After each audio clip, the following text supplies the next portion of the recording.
Did you ever notice that the toilet paper color is usually white? But this color wasn't always a favorite. In fact, colored toilet papers popped out on the shelves in the 1950s. Homeowners purchased pink, blue, yellow, green, and even black paper because these colors matched the interior.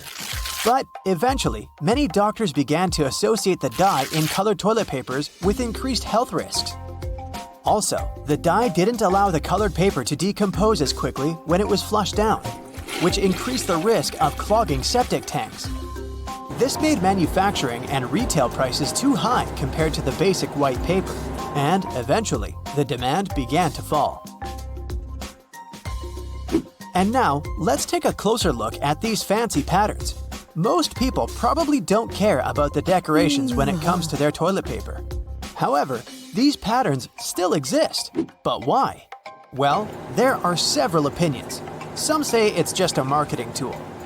Manufacturers use pretty decor to make their products look more aesthetically pleasing, and to make customers associate their brand with elegance and a luxurious lifestyle. Another explanation is more practical. These patterns fluff up the paper, which makes it more absorbent. Speaking of fluffiness, have you ever wondered why they have such rough toilet paper in public toilets? The most obvious answer is that high-quality toilet paper is more expensive. Also, companies prefer purchasing giant rolls of low-quality paper because they can change them less frequently.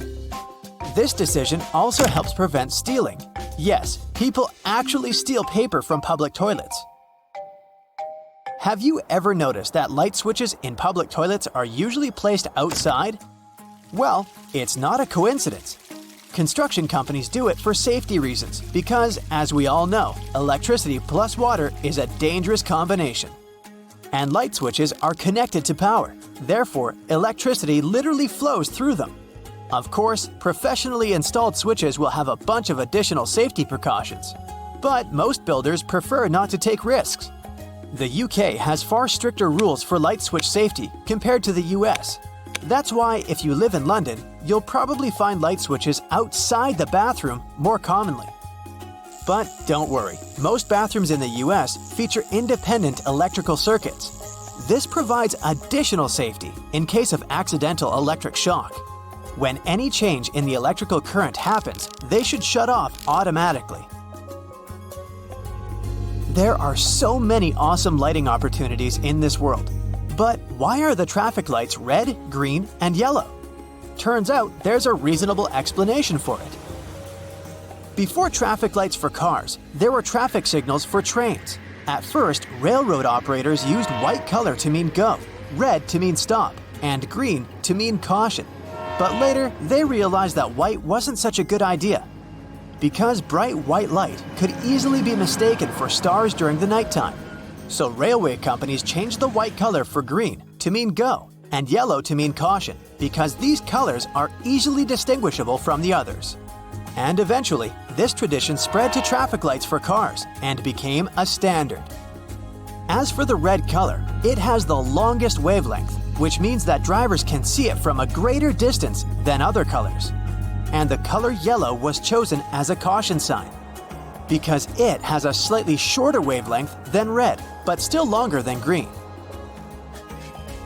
What's the dustiest room in your house? Usually, the answer is a bedroom. But why? Bedrooms tend to generate dust from skin cells, dust mites, and fibers from fabrics in your bed sheets, carpets, and curtains. If you have a pet, its fur and skin cells add a significant amount of dirt to this dusty party. Luckily, there are simple ways to make your bedroom less dusty. This includes making your bed every day and cleaning the area regularly with both a vacuum cleaner and water. You can try to get rid of carpets and unnecessary furniture and decor items that tend to collect dust. Also, pay attention to the quality when you buy curtains or bed sheets. The looser the fabric, the more dirt it collects. And finally, you can ban your pet from entering the bedroom. But let's be honest, you would never do that. Modern air purifiers, air conditioners, and ceiling fans can help make your sleeping area cozier, but make sure to clean them regularly. Otherwise, if your filter is dirty or clogged up with fur or any other pollutants, it won't collect new dust properly. And the dust would end up on your bedroom surfaces. Speaking of dust, did you know that you can clean the edge of a broom with a dustpan? This zigzag over here is not only for aesthetic purposes, you can use it as a comb for the bristles. Have you ever had these marks behind your ears after wearing your glasses? Sometimes it can even take them weeks to go away. Well, it's a sign that the side pieces of the glasses, called temples, are not adjusted properly for your head. In other words, they're too tight. This can cause skin irritation and even headaches. If they're bent towards the area behind your ears, they can press on the fragile part of the skull. So, keep in mind that temples should not only have the correct size, but also correct adjustment. A professional optician can easily fix this problem. It's way safer than trying to do it on your own. Box graters can be used in a horizontal position too. In many cases, it's much more convenient to grate a carrot or a big block of cheese this way. If you want to grate a soft product like goat cheese or mozzarella, you can put them in the freezer for about 30 minutes before grating. Also, there's a way to make the cleanup easier and prevent the cheese from sticking. Spray the grater with a small amount of oil before using it. And now, let's take a look at the most unpopular sides of the box grater. Have you ever used them? This side is actually designed for slicing. It's pretty handy if you want to make thin vegetable slices for your salad or pasta. Or sliced potato chips. And these tiny punched-out holes are designed for zesting or very finely grating. Graters are pretty useful for the next non-food tip. If you're on a budget, you can purchase this super cheap laundry soap. Grate a small amount and throw it right into your washing machine instead of using the regular washing gel. Did you know that you can change which way the refrigerator door opens? There are hinges over here. If you attach them on the other side, the doors will swing the other way. But before trying to do any repairs by yourself, make sure to disconnect the power source. And read the instructions for your particular model of the fridge. Have you ever noticed that there's a shiny side and a dull side to tinfoil? Many people believe that it matters which side is used up or down because the shiny side would trap the heat better. But in fact, it makes no difference at all. The manufacturing process makes the two sides look slightly different, but they both serve their purpose equally. Tinfoil can be used not only in the kitchen. Here's a little known battery hack. Let's say you're out of AA batteries. No worries, use a smaller AAA battery and a bit of tinfoil. Just insert it on one of the ends. This will work because both AA and AAA batteries carry the same amount of voltage. Did you know that Chinese takeout food containers unfold and turn into plates? All you have to do is just to disassemble it from the two sides, and gravity will do the rest. By the way, the old school name for this type of paperboard container is an oyster pail, because it was originally designed to hold oysters. There are two sides to every story. Just like to a regular cotton pad. Two different textures, to be more precise. One is smooth, and you're supposed to use it for more sensitive areas of your face, for example, the eyes. The rougher side can help you remove makeup and clean your face in less sensitive areas, like the forehead. If you like having greenery in your home, you've probably noticed the flower pots have holes at the bottom. These holes are the reason your green friends live a happy life. They're extremely important for water drainage. Thanks to these holes, you'll avoid stagnant water buildup that can eventually ruin your plant. Also, thanks to those holes, roots can grow and expand beyond the limits of your pot. Have you noticed aviator sunglasses mostly have green lenses? It has something to do with their origin. First, they showed up in the 1930s. Before that, pilots had goggles to protect their eyes while they were in the air. High altitudes with glaring sun and sub-zero temperatures were a real test for their eyes. The goggles helped them with those issues, but there was another one. Since the temperature differences between the air outside and within the goggles were big, the lenses would fog up and obscure the pilot's view. So, the company Bausch & Lomb came up with teardrop lenses surrounded by a light metal frame. These lenses were dark green because this tint cuts out blue light, which is also a problem for pilots when they're flying above the cloud line. Plus, green lenses also reduce glare and improve contrast and sharpness. Holes in the side of your Converse sneakers? Are those really necessary? Well, they allow air to enter your shoe so your feet can stay cool. You can also use them to style up your shoes and tie them in different ways too. There are 2 reasons plastic bottles have grooves. First, if you're drinking cold water and it's hot outside, you'll see there's a lot of condensation on your bottle. Or maybe if you're playing some sport or working out. Your hands are sweaty, and if a bottle had a smooth surface, it would be more difficult to grip it. So the ridges are there to improve your hand grip. The second reason is that because of these ridges, manufacturers can use thinner plastic. That means they need less material in overall production. And that plastic is still firm enough for the bottle to maintain its shape. Wooden coat hangers are not just there to look nice. Since they're made of cedar wood, they bring a nice scent to your closet. Plus, they repel bugs. They're also quite firm, so they come in handy for heavy clothes, such as jackets. And it's hard to damage them. So, they'll serve you longer. You may have noticed there's a colored square at the bottom of your toothpaste. These blocks mostly come in blue, red, green, and black. They are some sort of eye marks, since they help manufacturing machines at the assembly line recognize where and when to cut the toothpaste and seal the end of the tube. Some boots have loops at their top and back. Looks like a fashion statement, doesn't it? Or maybe it's something that manufacturers add for fun. But those loops actually have their purpose. With them, you can pull the shoe up when trying to wear it. Plus, you can easily hang them or use the loop for better support for the laces. Confession time. Remember those attachments your vacuum cleaner came with? Did you also put them somewhere aside and never use them again? They're actually pretty helpful when you're cleaning the house because you can use them for particular areas that are sometimes hard to reach with the regular attachment. We all know what the vegetable peeler is for, but besides peeling the skin of carrots or potatoes, you can use it for onions too. It may be faster than doing it with a knife, plus it will save you some onion tears. Some sweatshirts have something pretty specific in the neck area. A V-shaped stitch you can see in the middle of the collar. The ribbed insert, similar to the ribbing at the hem and the sleeves, would allow the owner to put the garment on more easily, and it wouldn't even lose shape. The V-insert would stretch, so a person wearing the sweatshirt could get their head through the neck. Its purpose was also to absorb sweat. In its early versions, sweatshirts had both the back and the front of the collars. Through time, they lost the back one, and this V-insert became something decorative since manufacturers started to stitch a V at the collar without using the ribbed material they had added before.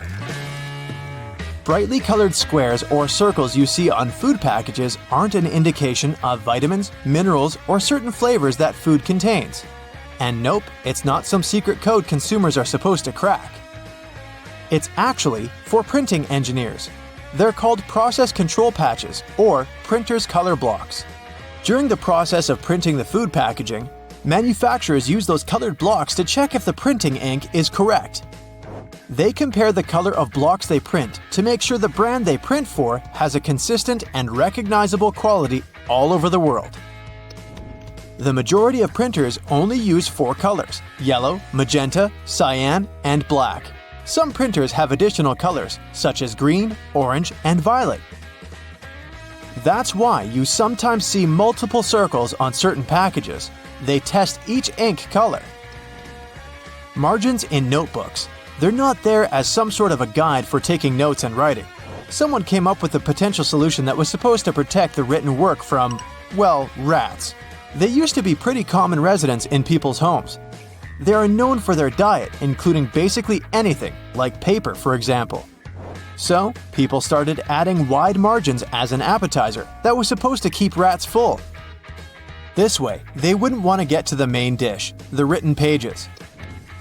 Suits have a buttonhole close to the top of the lapel. Manufacturers sew it shut so you can't open it without ruining your suit. And when you compare it to the other lapel, you see that one is completely smooth, without any clues. You won't find such an unpartnered buttonhole on a suit jacket only. Camp shirts, pea coats, and some other clothing pieces have them too. And they have to do with the history of lapels. The earliest ones showed up at the beginning of the 19th century. Before this, men mostly wear frocks with high collars. They would button them all the way up to the top. During hot days, they would relax the button stance, turn down the collars, and leave the top button undone. It was a relief from the swelter. Plus, their folded over laps would be symmetrical at the chest, and today, we recognize that as a lapel. People stopped using that buttonhole after they came up with the lapel, unless it was for some formal occasion. Like, for example, when you wanted to put a flower in there. That's why suit makers left it, as a fashion feature. Tea bags. It's pretty easy to guess what they're for, but they come in handy if you have smelly feet after a long day in your shoes. Just pop tea bags, unused of course, in your shoes during the night. By the time you wake up, tea bags are going to effectively absorb all the unwanted odors. Binder clips can also have a helpful purpose besides their main one. You can clip your money to keep it together. Same is true for paper clips. If your favorite bracelet broke and you're looking for a way to hold it on, a paper clip might help. Just hook one through each end of the bracelet, twist it tightly, and your bracelet is good to go. Okay, so right after being processed, plastic water bottles aren't the size you buy at the store. Even a gallon water bottle starts its life as a small tube. Later, it gets heated, inflated, and shaped into the bottle you know. Boy, I can relate to the heated and inflated part. Now, not all potato chips are actually fried potato slices. Some companies use a mix of potato flakes, cornstarch, and water to produce chips. This mix is then pressed into a dough, and chips are cut out from it with the help of shape molds. Then the chips are fried, which takes about 11 seconds. After that, all excess oil gets drained and the chips are seasoned and packed. There's a legend that only 2 people in the world know the original recipe that gives Coca-Cola its signature taste. These people aren't allowed to travel together so that the recipe never gets lost. Even though it's just a popular legend, not many people are aware of all the ingredients of the world-famous drink. One of them used to be the cola nut. Hey, I used to be a cola nut. You can find these nuts inside the fruit of the cola tree. Each fruit is about the size of a chestnut and has between 2 and 5 cola nuts inside. The cola fruit and nuts are packed with caffeine. Nowadays, Coca-Cola is said to no longer contain the cola nut extract. It's rumored to have been replaced with artificial flavoring. But since the drink's recipe is such a closely guarded secret, no one knows for sure. Hey, maybe we can ask Pepsi. These days, it's quite simple to make a mirror. Producers take a regular sheet of glass as a base. Then they apply a reflective coating. This usually means spraying a thin layer of either silver or aluminum onto the back of the sheet of glass. This process is called silvering. Some kinds of car wax contain carnauba wax, also called Brazil wax. That's a vegetable wax people get from the fronds of the carnauba tree growing in Brazil. To get the wax, the leaves of this tree first get dried and then beaten. Ooh, ooh, ow, ow! This is how you can remove the powdery wax. Now, pencils. First, their leads are made by mixing clay and graphite powder. This mixture is then baked. After that, pencil bodies are made. If they're wooden, the material should be chosen carefully. It should be soft enough to sharpen, but tough enough not to break. When the pre-cut sections are delivered to the factory, they have grooves cut in them. These grooves will later accommodate the leads. Then special glue is added. This way the leads will stay in place. Next, every second section is sent to a special conveyor, and the leads are placed in the grooves. Then another section is glued to the one filled with leads. We get a large multi-pencil sandwich. Sandwich, I'm getting hungry. The 2 parts of this sandwich get compressed and cut lengthwise. Then they're shaped and form separate pencils. Lava lamps were invented in the middle of the 20th century. The magic happening inside is due to the right amount and type of ingredients. Two of them are oil and paraffin wax. The oil helps the wax heat up, and once it's heated, it starts rising up slowly. Once the blob reaches the surface, it cools down and sinks back to the bottom. Now, nutmeg is a strongly flavored spice used in many cuisines all over the globe. Despite its name, nutmeg isn't a nut. It's technically a seed native to the Spice Islands and East Indies tropical islands. Nutmeg grows on trees, and the seed itself is sealed in a shell. Once it's ripe, the outer shell cracks open. Chocolate comes from the cacao tree, which is native to the Amazon. These trees also grow in Central and South America and some other tropical climates in Africa and Asia. The seeds of the cacao tree are very bitter. They have to be fermented to develop the flavor you're used to. After this process, the beans get dried, cleaned, and roasted.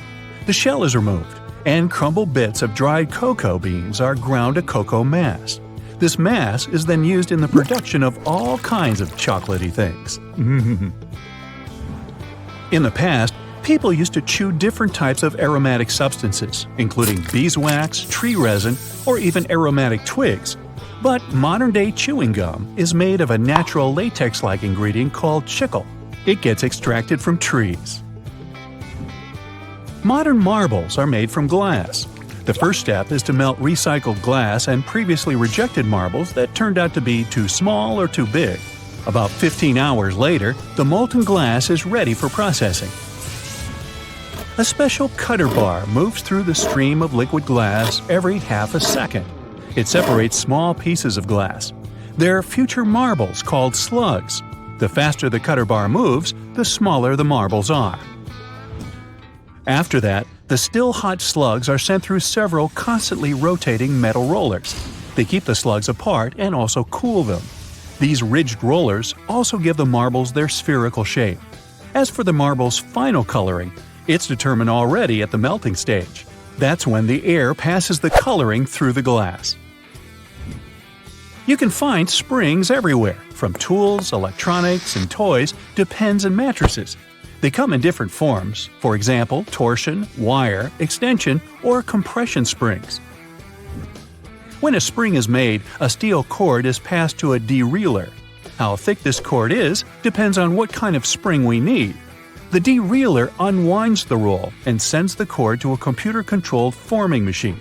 That's where the cord gets coiled to the needed length and cut into pieces. Now, to produce tomato ketchup, one of my favorites, you need tomato paste or puree, sugar, or some other natural sweetener, salt, spices, vinegar, and onion powder. First, the needed volume of the tomato paste is heated while being constantly stirred. Then other ingredients are added as well. Before the ketchup is bottled, it has to go through several cooling stages. Meanwhile, bottles are already aligned and waiting to be filled with the ketchup. This usually happens automatically. At the end of this process, caps and labels are added to the bottles. Cashew nuts are rich in plant protein, healthy fats, and fiber, and low in sugar. But they're some of the most expensive nuts out there, and no wonder. The cashew tree, native to tropical regions of Brazil, produces a long stalk called a cashew apple. It resembles a small pear. Well then, why don't they just call it a cashew pear? Anyway, at the end of this stalk, there's a kidney-shaped nut. It's protected by a double shell that contains a poisonous oily substance. It's the main reason cashews aren't sold in their shells like peanuts or pistachios. Cashews need to be dried and roasted first. This removes the toxins and makes the shell brittle and much easier to remove.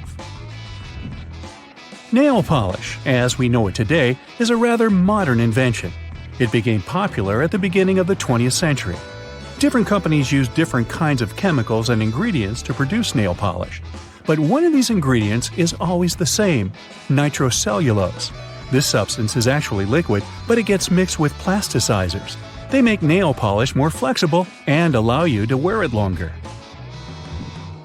The process of creating ice cream sandwiches is pretty simple. First, ice cream gets whipped. It's done to add some air. The resulting substance is then sent to the next part of the assembly. There, 2 lines of wafers are already sandwiched together, and ice cream is simultaneously injected between them. It happens so quickly that more than 100 ice cream sandwiches can be made in a minute. How many can I eat in a minute? There are all kinds of plastic brooms out there, but there's one type that's made from recycled plastic bottles. With people buying 1 million plastic bottles all over the world, it's a cool way to reuse plastic. Tires production is a multi-step process. Tires are made from more than 15 main ingredients. Among them, there's synthetic and natural rubber, carbon black pigment, and chemical additives. Giant mixers stir these ingredients under high pressure and temperature. The final result is almost always thin rubber gum. It gets rolled into sheets. After that, tires get assembled on a special machine. Different kinds of cloth, rubber, and metal are used for the production of a tire. Finally, the tire gets cured in a special press under more than 300 degrees of heat and high pressure. This process lasts for 12 to 15 minutes. When they make darts, the flight shafts are produced first.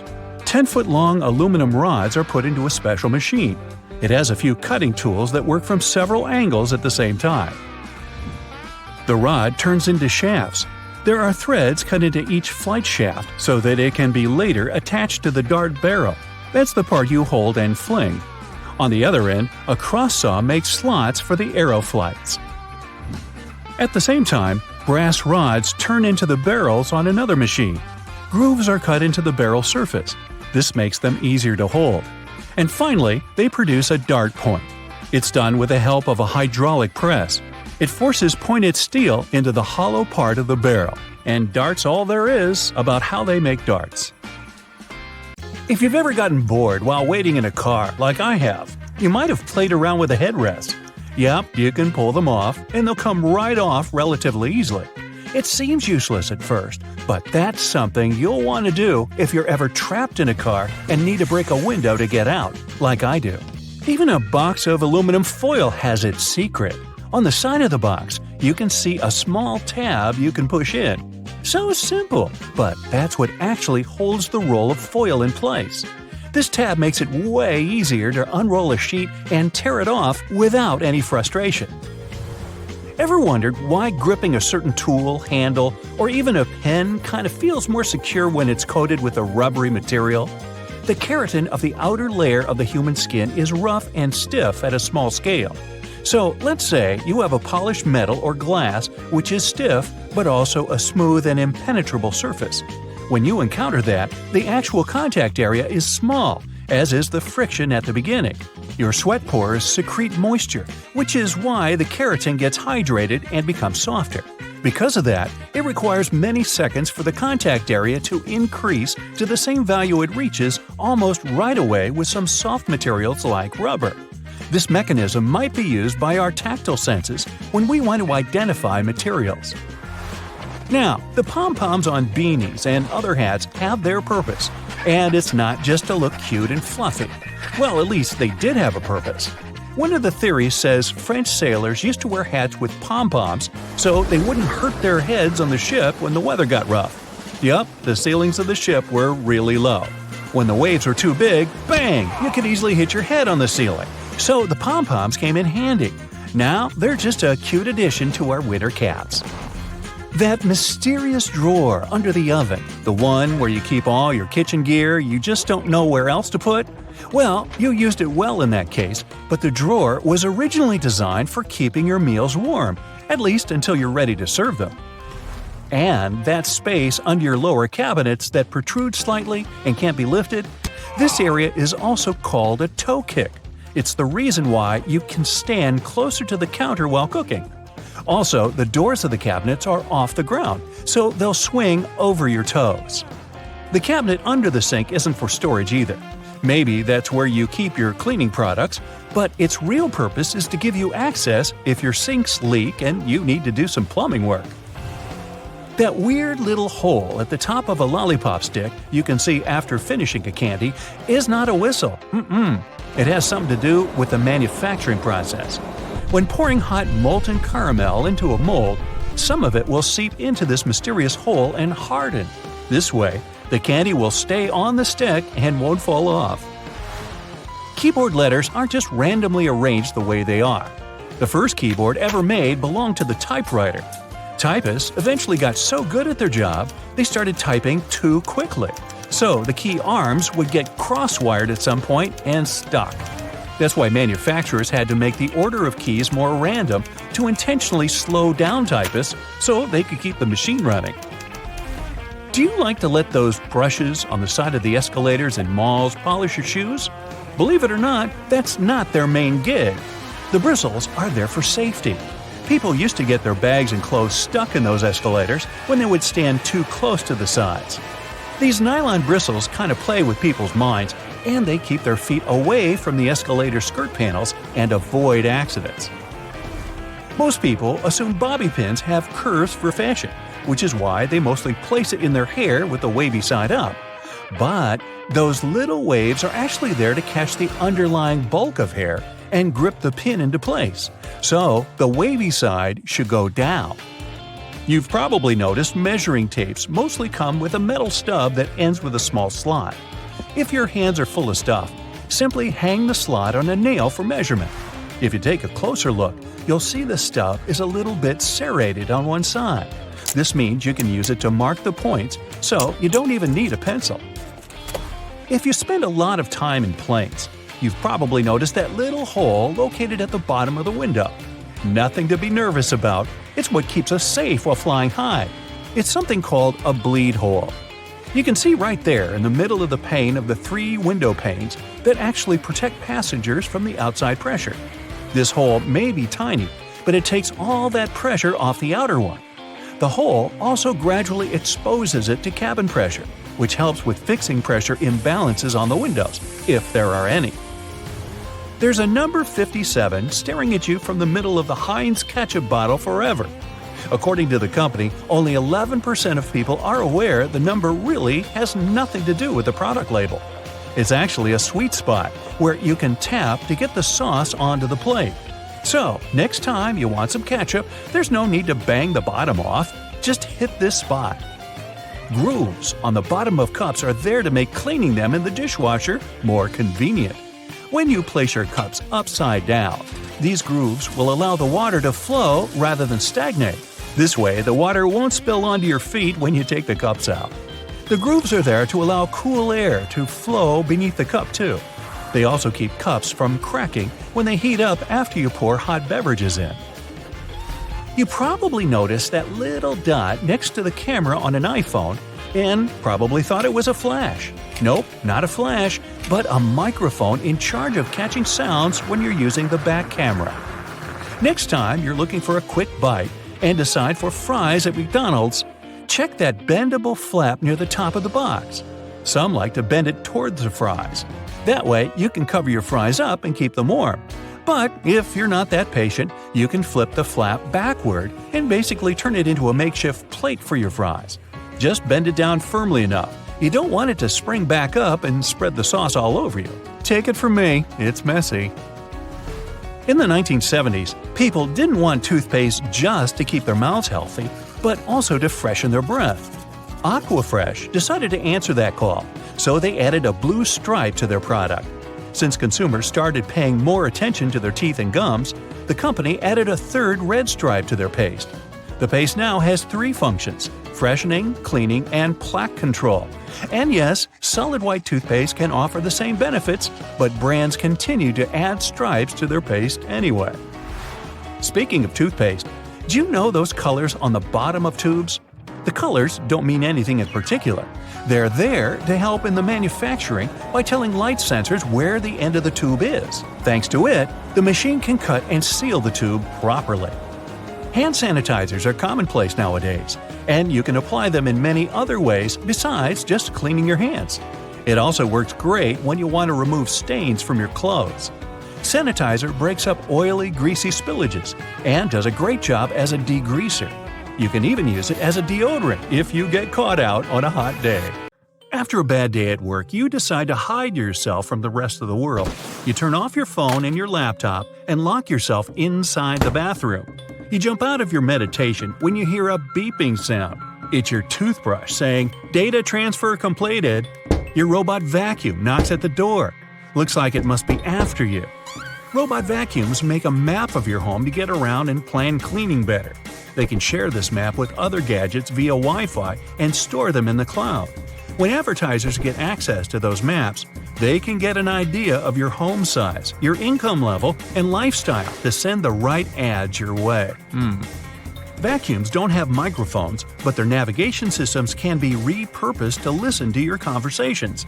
They map the room with a laser beam directed at objects. Sound waves affect that light. If you collect that data, you can convert it back into sound waves and identify what someone said. Headphones and microphones are based on the same idea.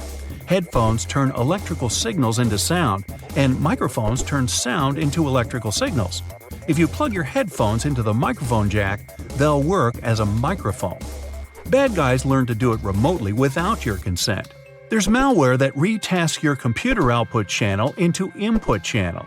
It can record sounds from across the room even when the headphones are in their jack and the microphone is turned off and disconnected from the computer. Then it compresses the audio and sends it over the internet. There are computer mice that look like regular ones but have microphones and a built-in SIM card in them. The mics are so powerful they can even record whisper and broadcast that audio in real time. To activate it, you have to call the SIM card number and it goes on silently. To deactivate it, you can send an SMS to the same number. Some employers confirmed eavesdropping on their staff using that technology. A smart toothbrush remembers every move you made with it and shares it with you when you're done brushing. It also connects to your iPhone or Android using an app and sends data on your brushing habits to your dentist. They can watch over your brushing process and give you tips on how to take better care of your teeth. Smartwatches, fitness trackers, and other smart wearables monitor your health and can determine if you're walking, running, or driving with their built-in sensors. If third parties get control over that data, they can also monitor your hand movements as you unlock your phone, enter your PIN code at the ATM, or your password at the computer. The gadgets are smart enough to accurately guess all that secret data most of the time. They can also find out the email address you used when you registered with the app to identify who you are. Pacemakers and other health devices send patient data over the internet. In theory, criminals could obtain it during transfer and change it to look like the patient needs hospital treatment. That would make them leave their home, and bad guys could take advantage of the situation. Smart toys that have cameras and microphones in them can record videos and sounds and send them to the toy maker. To keep prices on smart toys lower, they don't add expensive security mechanisms to protect that data. If cybercriminals get a hold of it, they can steal pictures, videos, or audio, and even identify GPS coordinates of the house. LED lights equipped with sensors and connected to video cameras can watch over and listen to conversations over a large distance. This technology was used at one large airport for security and comfort reasons. Cybercriminals went further and learned to use ordinary light bulbs for eavesdropping on conversations. To do it, they need a clean line of sight between a powerful telescope and the bulb of the right thickness. It won't work if you have drapes on your window. When you're talking or listening to music, there are changes in air pressure on the surface of the bulb and it's shaking a bit. A special converter can turn data on the sounds from electrical to digital. Internet-connected thermostats can be operated remotely, and that made them desirable for cybercriminals. They once got access to millions of debit and credit cards data through a large retailer's heating and cooling system. Other bad guys found a way to remotely lock smart thermostats' controls and demanded ransom to unlock them. Smart fridges can tell you when it's time to buy milk as they track your food preferences and have great connectivity. Smart dishwashers, coffee machines, washers, and dryers are also collecting and transmitting your data, even at moments you don't think they're doing it. Criminals can make use of that data to find out a lot about your schedule and guess when you aren't at home. Your voice assistant makes your life easier, but it must listen to you 24/7 to make that possible. They never record anything you say before you activate them with your voice. Everything that follows is stored in the cloud and can be of use for different companies. They can learn what music you like to listen to, what news stories interest you the most, and where you make your reservations. Some companies hire human reviewers to listen to commands to see if voice recognition works well and improve its accuracy. Xbox admitted they also hired people to listen to users' audio to improve voice command features. The problem is that it made some recordings by mistake and strangers were listening to personal chats. Home security cameras can take videos, pictures, and audio recording and upload them to the cloud without you even knowing. Manufacturers say it's done to improve object recognition. You can get access to that camera footage remotely using an app. There are programs that can guess a CCTV password and forward the video stream to a third-party computer. They can also get control over the camera and disable any signs of monitoring, like red light, so it seems inactive. Almost every car has an event data recorder that tracks information on its location, average speed, road condition, and even your preferred route. Your computer on wheels constantly streams that data to its manufacturer. They use it to try to prevent accidents and make other improvements. It's not clear who owns all that car-related information, so in theory, it could end up at a third party. Smart TVs run an operating system just like computers and also have a file system, cameras for video face recognition, and a microphone. They are always connected to the internet, and if cyber criminals get access to a TV, that can change certain settings and record audio even when the TV is off. They could also watch you through the camera and use the smart gadget to move to other devices on the same network, like your laptop. Well, I'm totally creeped out, so what can we do about it? You can disable automatic content recognition to stop your TV from giving you viewing recommendations and limit voice activation function for a safer experience. You'll find that option in General or Advanced settings under Viewing Information or Viewing Data. You can also disconnect it from the cloud altogether. Always change default passwords and usernames on new devices to secure your network. Make up a new password for every gadget every now and then. You can also split your modem and use one Wi-Fi signal for laptops, iPads, and the like, and the other for security cameras. Don't forget to turn off the Wi-Fi router when you leave the house to minimize the risk of a digital intrusion. Whenever possible, enable two-step authentication that demands physical access to the device to log in. Always install software updates as soon as the gadget manufacturer offers you to do it. Updates have patches for detected vulnerability issues. Cover your laptop camera with a dark-colored tape when you aren't using it. Delete your conversations with the voice assistant. You can do it at the manufacturer's website or app. Another option is to activate the Delete by Voice function in Settings. Then you'll be able to tell the assistant to delete what you just said or your last conversations. You can also mute the device when you aren't using it and choose not to send data to manufacturer to help them improve services. If you have a thermostat that connects to your voice assistant, tap the microphone icon on its screen and set voice control to off. You won't be able to activate it remotely, and it won't be able to listen to wake words and send your audio anywhere. Okay, have a nice day. Over 40 billion Oreos are made every single year. It's the world's most popular manufactured cookie. The geometric design stamped into these cookies has the Nabisco logo, the symbol of European quality, surrounding the word Oreo. William Tournier created the chocolate cookie design we see today back in 1952. Headphone jacks might become a thing of the past because of wireless technology, but if you've seen one, you might have noticed the rings at the base of the plug. One ring means single sound playback, 2 rings represent stereo sound in the left and right ear, while 3 rings means you've got stereo and a microphone built in. Now, the iconic orange, red, purple, yellow, and lime green rings of Fruit Loops hide a deep secret within. They don't represent different fruit flavors. All those rings are the same fruit flavors blended together. The colors are just for show. The E in Dell's logo is at an angle because the founder, Michael Dell, wanted his technology to turn the world on its ear.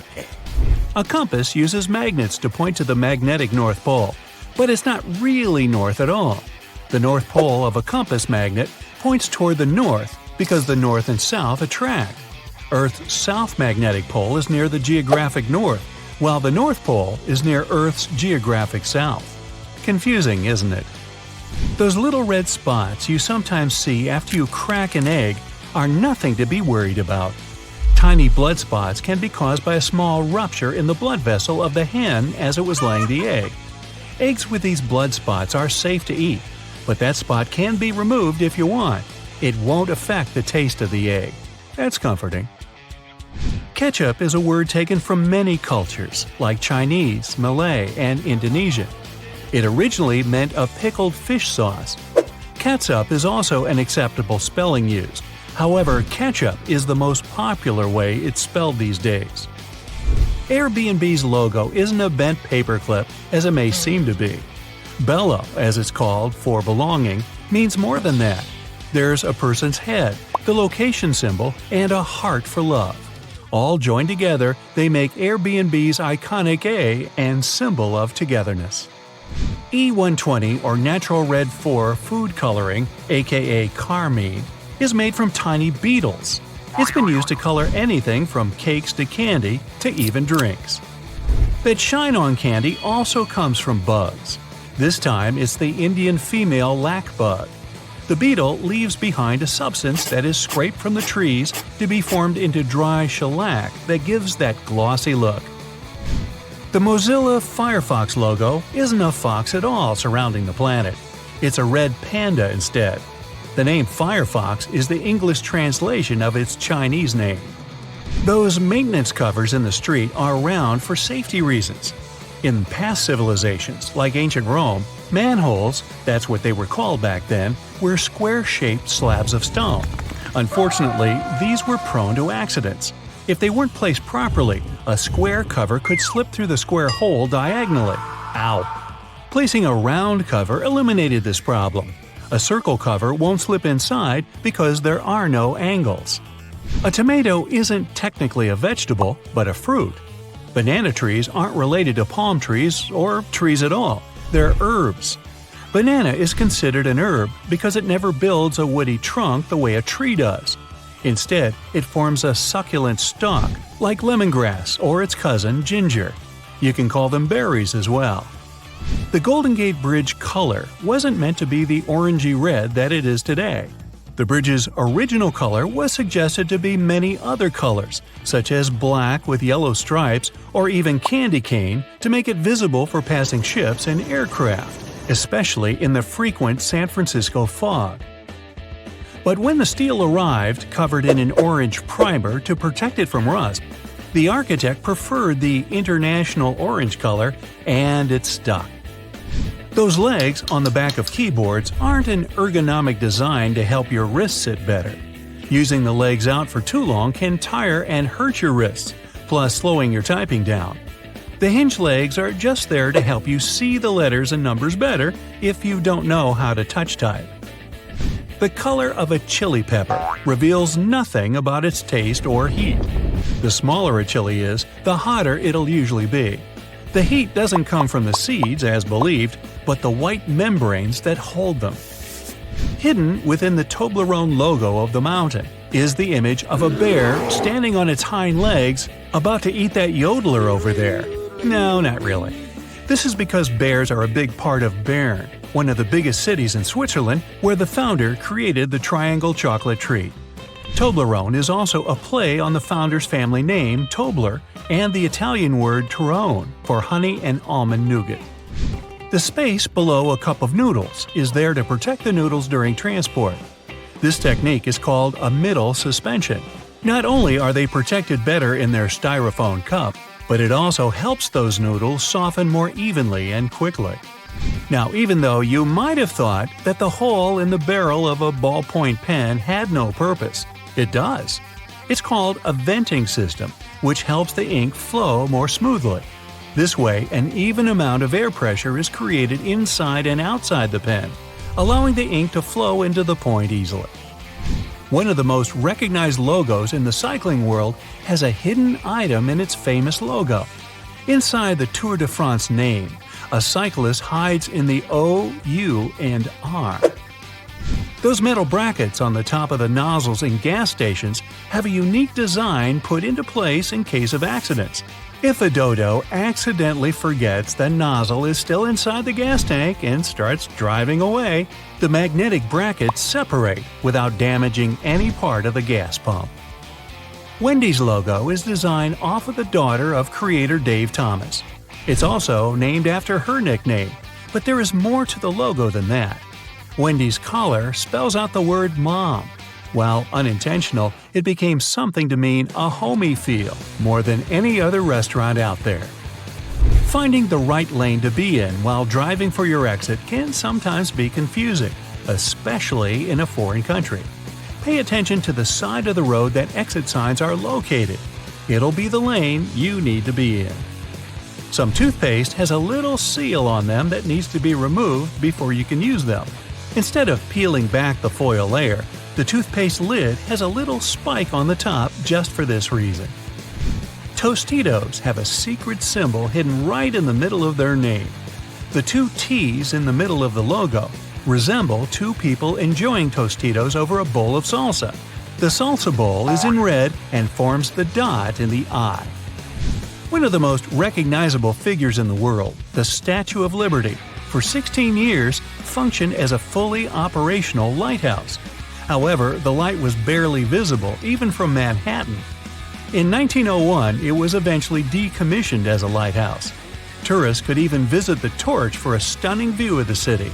But an accident damaged the Statue of Liberty's torch in 1916, and it's been closed to the public ever since.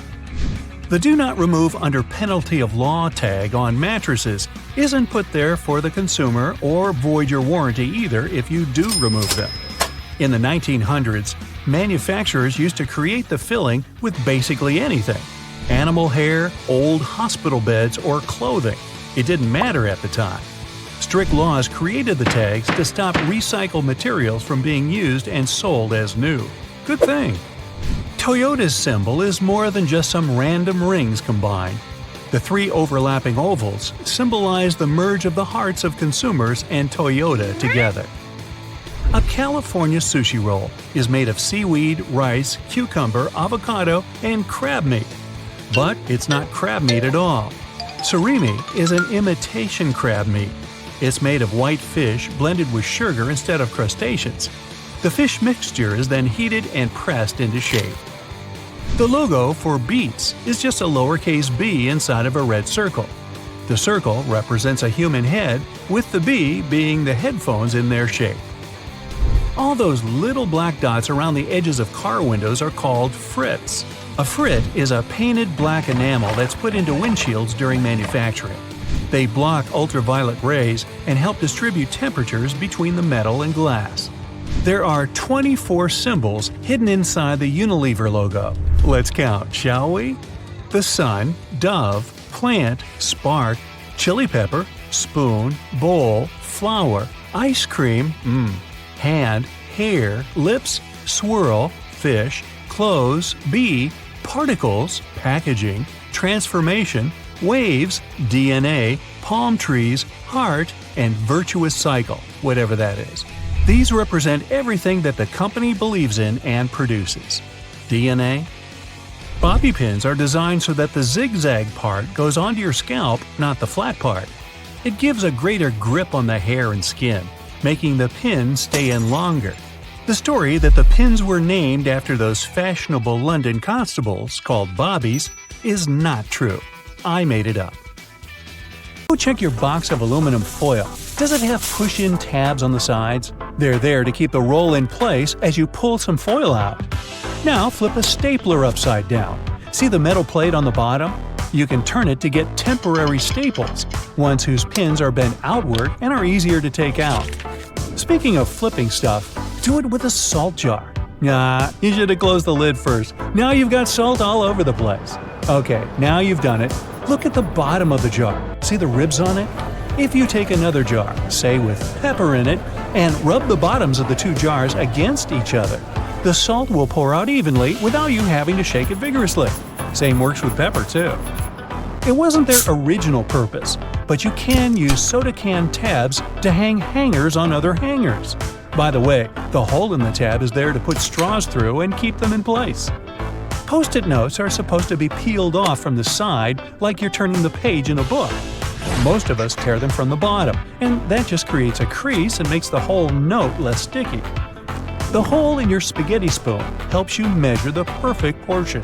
It's just enough for one person. Multiply that by however many people you're serving. Or maybe you just like to pig out on pasta. Hey, I'm not judgmental. Does the audio jack in your headphones have 1, 2, or 3 stripes? 1 band means your headphones just play sound. 2 means stereo sound, and 3 mean the headphones also have a microphone. To prevent water from boiling over, just lay a wooden spoon across the rim of the pot. It only works for a little while though. If the spoon's surface gets heated up to boiling point, the bubbles will just foam up and around it. That's why metal spoons won't do. They heat up too quickly. Silica gel packets can absorb up to 50% of the humidity in a confined space, so use them around the house. Tape one to the lid of a container of dry goods, be it dog treats, breadcrumbs, cookies, you name it. Throw one in each of your dresser drawers. Just make sure they don't get accidentally eaten. Most people use bobby pins upside down. The zigzag part goes closer to your scalp. The texture keeps the hair and pin in place much better. Bubble wrap was originally created as wallpaper that would be easy to clean, but the decor idea didn't take off, so they found a new use for it. Now they help cushion items during shipping, and they pop so nicely, of course. Hey, just ask my dog. All crackers and some cookies have holes to make sure the final product has the right texture. These teeny tiny holes allow steam to escape, so your crackers and cookies wouldn't snap. If it weren't for these holes, also known as dockers, steam would build up inside the treat, and the final result might have been scrumptious, but it would have been rather oddly shaped. The scalloped edges on Ritz crackers are there so you can roll the cracker over your cheese so that you get the perfect size piece to sit on top. It works for softish cheese only. Don't try to cut some Parmesan like this. Cheesily speaking, you probably grate your cheese with a cutting board or a plate underneath the box grating. Try a more convenient method. Flip the box grater and lie it on the side. This way you get the finest shreds of cheese and it's mess-free. PVA glue doesn't stick inside the bottle because it contains long molecules, such as polymers and water. Once you squeeze the glue out, the water trapped inside evaporates, leaving only sticky polymers. Superglue doesn't stick inside the bottle because of the special chemical that hardens when it hits water vapor. So the glue doesn't stick because the container keeps water out. The bread goes stale just because it loses moisture. When you add water to the flour, it changes texture, and the starch molecules get pretty disorganized. Hey, I can relate. That's why bread is soft and fluffy when it's freshly made. But the more it cools down, the more water it loses. Starch molecules get their original crystallized state back. Also, recrystallization happens way faster in the fridge. The sole of your sneakers, and even the tires of your car, are just one huge molecule. It's because when rubber is vulcanized, all the molecules become connected through the sulfur, so they turn into one, but a really large molecule. Your jeans are blue on the outside and white on the inside because of a smart way to weave the fabric. The warp thread is dyed, while the weft thread has no color, it's just white. This way, manufacturers reduce the amount of dye needed for each piece of clothing. By the way, most jeans are blue because they were originally dyed with indigo dye with a rich blue tint. This dye was picked for the way it interacted with cotton. When the cotton is heated, most dyes just penetrate it, but indigo dye stays attached to the surface. As a result, each time people wash their jeans, the dye molecules escape the fabric, leaving a unique pattern on each garment. Today, manufacturers use synthetic indigo dye. Bananas have thick skin to keep insects away. However, it gets thinner as the fruit ripens. Once the banana is ripe, it starts getting water from its skin. Birds and animals can also tear the thin skin easily. Hey, smart move, Mother Nature. The public toilets tend to be U-shaped for hygienic reasons. This way, anyone who wants to use it is less likely to get in contact with ceramic, normally swarming with germs. The bottled water has an expiration date. However, the water itself doesn't go bad. The problem is about the bottle. The plastic starts releasing chemicals over time, so the water gets contaminated. You can't drink it anymore. Glass bottled water has an almost indefinite shelf life. Still, some criteria, as changes in room temperature, may lead to a slow increase of bacteria in water, so it might go bad too. If all else fails, try drinking it from the faucet. Who would have thought? Fresh water. In-flight food is way saltier and spicier than back on land. Airlines have to give an extra kick to all the dishes due to in-cabin conditions. The combination of dry air and changed pressure changes how we perceive taste. Also, the taste isn't only about taste buds. It's about 80% smell. But as odor receptors don't work the way they should because of dry cabin air, well, without some extra seasoning, the food would have been almost completely tasteless. And yes, I've been known to be completely tasteless myself. Veins appear blue because they're under our skin, and skin scatters more blue light than red.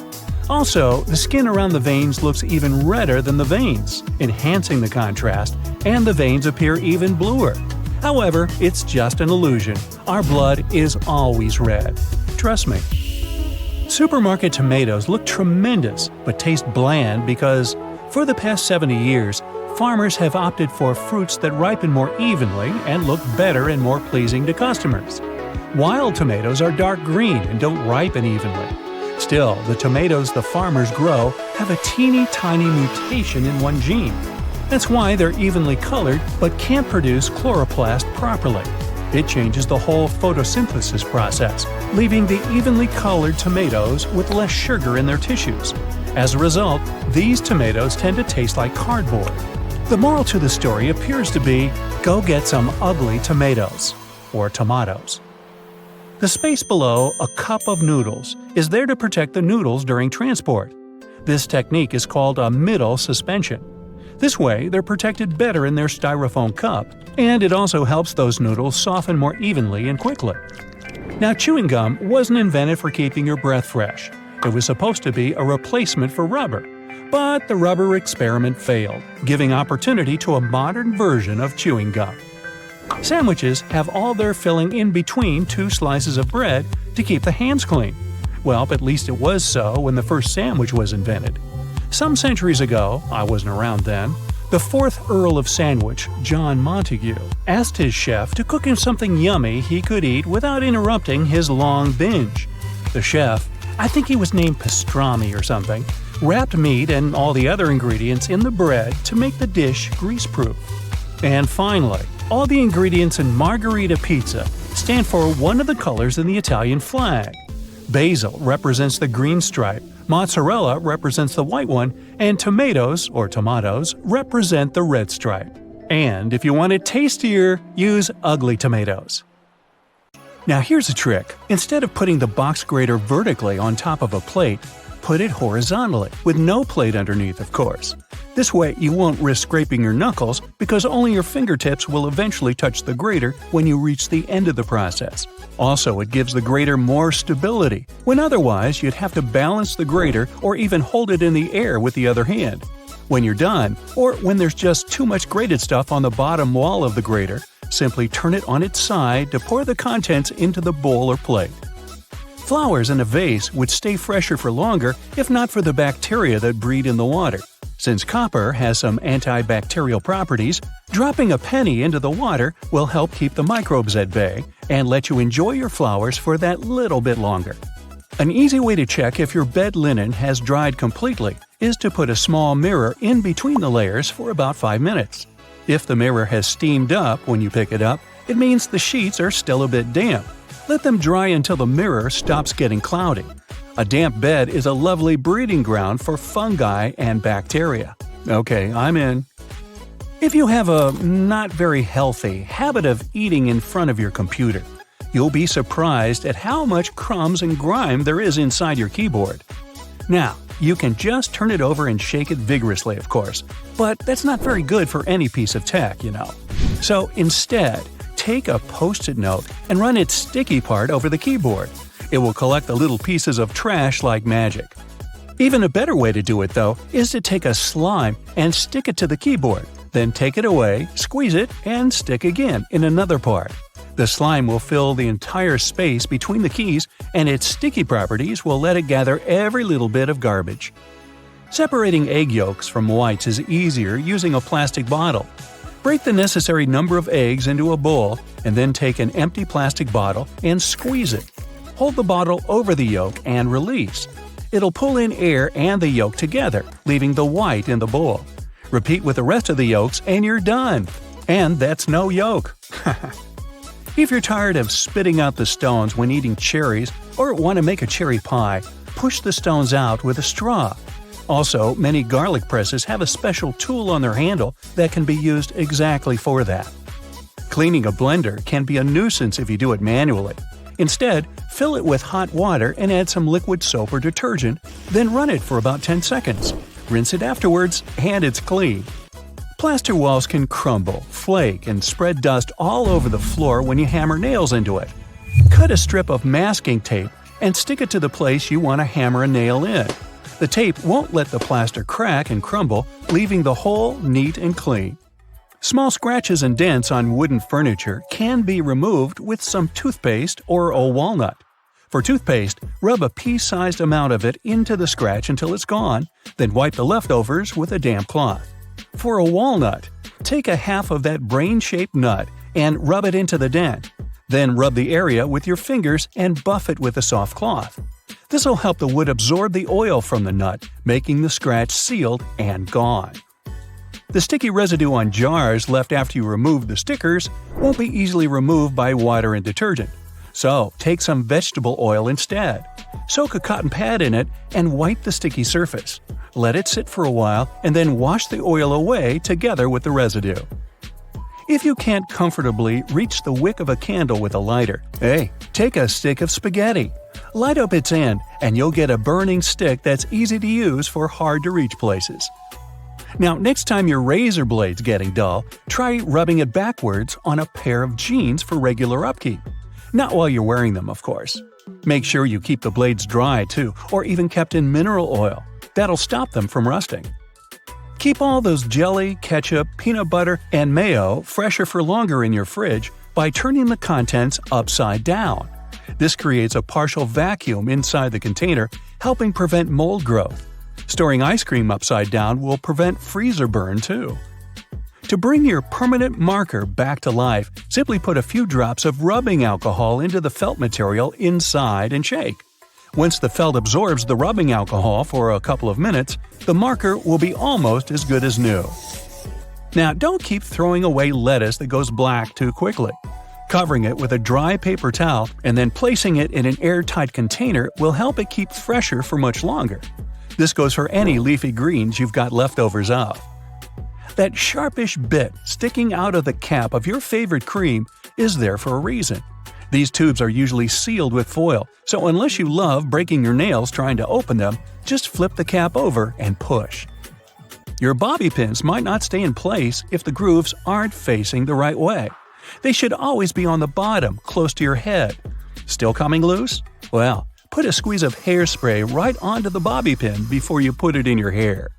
Now, your cotton rounds pack has those strings on it, so you can hang it on a handy hook in the bathroom.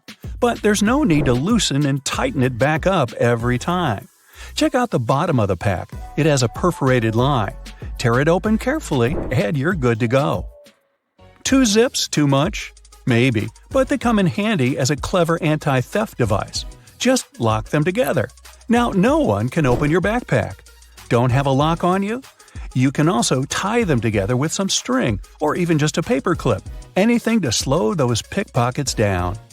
That tiny little button on the back of a shirt collar is used to hold your tie in place. Hey, you don't want your tie trying to escape back there. Shoe manufacturers care about their customers, so most running shoes now have a special anti-blister system pre-installed. Sounds intense, but it's basically just that extra hole on top of your sneakers. Make a loop with the extra hole, inserting the lace backward. Cross your laces and put them through the loops. Now pull the laces down to lock your foot in place. Now run. Yeah, go ahead. Car headrests are all about comfort, and detachable headrests are all about safety. If you pull the headrest out, you'll see 2 sturdy metal bars. If you ever get locked or trapped in your car, You can use the bars to smash the window and get out. If you've got some pesky parsley stuck in your teeth, try this tip. It can be hard to get it out with loose floss. You need more tension, so just tie it in a knot. It's not an accident that soy sauce bottles have two spouts. The sauce is liquid and it flows out of the bottle pretty easily once you turn it over. Most Asian food lovers have spilled it at least once in a lifetime. That's why nowadays, restaurants prefer serving soy sauce in special bottles that have two spouts. This design allows you to control when and how much sauce will come out. Just put your finger on one spout when you pour the sauce through another. If you press your finger tightly to the spout, the sauce will stop flowing, and if you remove your finger, it'll flow again. And don't forget to ask your server, "Hey, wasabi!" Alright. A hair straightener is an excellent tool, not only for treating your natural curls, but also for fixing crumpled money or documents. You can also use a regular iron for this purpose. Just make sure you don't turn on steaming mode, otherwise there's a risk of damaging the paper. Hair bands are good not only for getting your hair done, but also to open a glass jar with canned food. Your hands might slip on the tightly closed lid, and if you don't open the can from the first attempt, your palms tend to get sweaty, making the task virtually impossible. So, put a hairband on the lid to fix your hand and make your grasp stronger. A simple rubber band will do as well. Now, it's time to take my sweaty palms and go. You just spent the entire morning running errands up and down the street, and you finally stop to treat yourself to a cup of coffee. You enter the nearest coffee shop, place your order, and notice that actually you really need to use the bathroom. It's a regular-looking public one with multiple stalls. As you pick yours, the one in the middle, you get inside and your mind starts to wander. Why on earth do bathroom doors have a half-inch gap between the door and the lock? And why on earth do they have a huge gap between the door and the floor? Can we have a drum roll for this moment, please? Well, my friend, there is not only one specific reason why public bathroom doors have so many gaps in them, but rather several. Public toilets are designed to make people spend as little time there as possible. You aren't supposed to feel comfortable or at home. So the design would have to reflect this notion. Here come the gaps. In some bathrooms, gaps are so big that users may even feel self-conscious about doing their business out of preoccupation that the rest of the people standing in line will see them. Then there's the matter of pricing. Making custom doors can be a heavy burden for the people building public toilets. This would mean understanding exact measurements so that doors would always fit the mold of the stalls it's supposed to be installed into. Now, not all the gaps in public bathrooms are necessarily the same size. They may vary, even if this variation is small and often unnoticeable. So, these gaps actually help to reduce the margins of errors and to turn production more cost-effective for the people financing them. In case a door comes wider or more narrow than it should, the gap regulates the differences and allows for their installation anyway. There is also the case of air circulation. The last thing you want to do in a public bathroom is to trap odors. So you need a little space under and between the doors to allow the air to flow. Finally, the gaps are a big safety measure. It can always allow for people on the outside to see if someone inside a stall isn't feeling too okay and maybe needs some help. And what about that extra hole in the upper part of the sink? It has a name and everything, the overflow hole, and it's designed to keep the sink from flooding. So, in case someone forgets and keeps the faucet going for too long, or the sink gets clogged and water can't drain down from the main drain hole, the overflow hole comes in to save the day. Let's say it buys you a little time before you have the entire bathroom floor flooded. Have you ever noticed how satisfying closing the door of a car can be? Car manufacturers devote a great deal of time to designing these sounds. Studies have shown that they create a perceived sense of quality in the buyer. It all begins with the primary material. While older cars used to be made with heavier materials, car doors nowadays are produced with lighter tin, which can make a rather unpleasant metallic sound once you shut them closed. So, car companies employ sound engineers to ensure that there is the exact amount of foam, mats, and tin in a car's composition to make the most comforting sound possible. And what about those tiny dots on the top of your car's front window? The pattern of these little black dots minimizes distractions for your eyes. This black part, also known as frit, normally gets warmer than the clear parts, which prevents the windshield from deforming. And no, the tab under your rearview mirror is not made only for the purpose of hanging fluffy dice or aromatic-pleasing air fresheners. It's actually a switch that allows you to adjust the position of the mirror depending on the time of day. Flip it one way and it's the daytime driving mode. Flip the other and you're ready to drive safely during nighttime as it tones down the glare coming from headlights of the cars behind you. Next time you head out to the supermarket, make sure to keep this in mind. In case you don't have a coin to unlock these shopping carts, there is a well-kept secret that can help you out. If you have your house keys on you, check for a rounded key head. If you happen to find one, try using it to unlock the cart. It should fit perfectly in there, replacing the need to carry coins around. Because, if we're being honest, who still has them? Elevators. If you want to ride them on your terms, and your terms only, make sure to try something out. Most elevators have a secret button combination you can use to skip all the other selected floors and go directly to the one of your choosing. This might work out, especially on those days when you've pressed 13, but you wanted to press 33. On most elevators, this works once you simultaneously press the closed door button together with your floor number. This should help you get to your floor without stopping. Some elevators require you to double press the selected floor numbers, as double pressing will often cancel the previously made request. While other elevators require you to hold the open door button and then double press the buttons of the floors you'd like to cancel. Now, to stay out of trouble, it's best not to cancel the floors of the other people in the elevator. They won't take it kindly. Also keep in mind that there are elevators that might not have this function. Now, for honey lovers out there, go ahead and raise your hand. If your pot of golden honey is crystallized, know that it is actually a good sign. Crystallized honey means that it hasn't been pasteurized, which means better product quality. With a decrease in temperature, the natural ingredient of honey, also known as glucose, will make it crystallize. Now, try making the best of it. To add some texture to your oatmeal or toast, add a layer of crystallized honey and enjoy nature's sugar. And if you don't like crystallized honey, plop it in the microwave for a minute or two. Ah, winter and fall.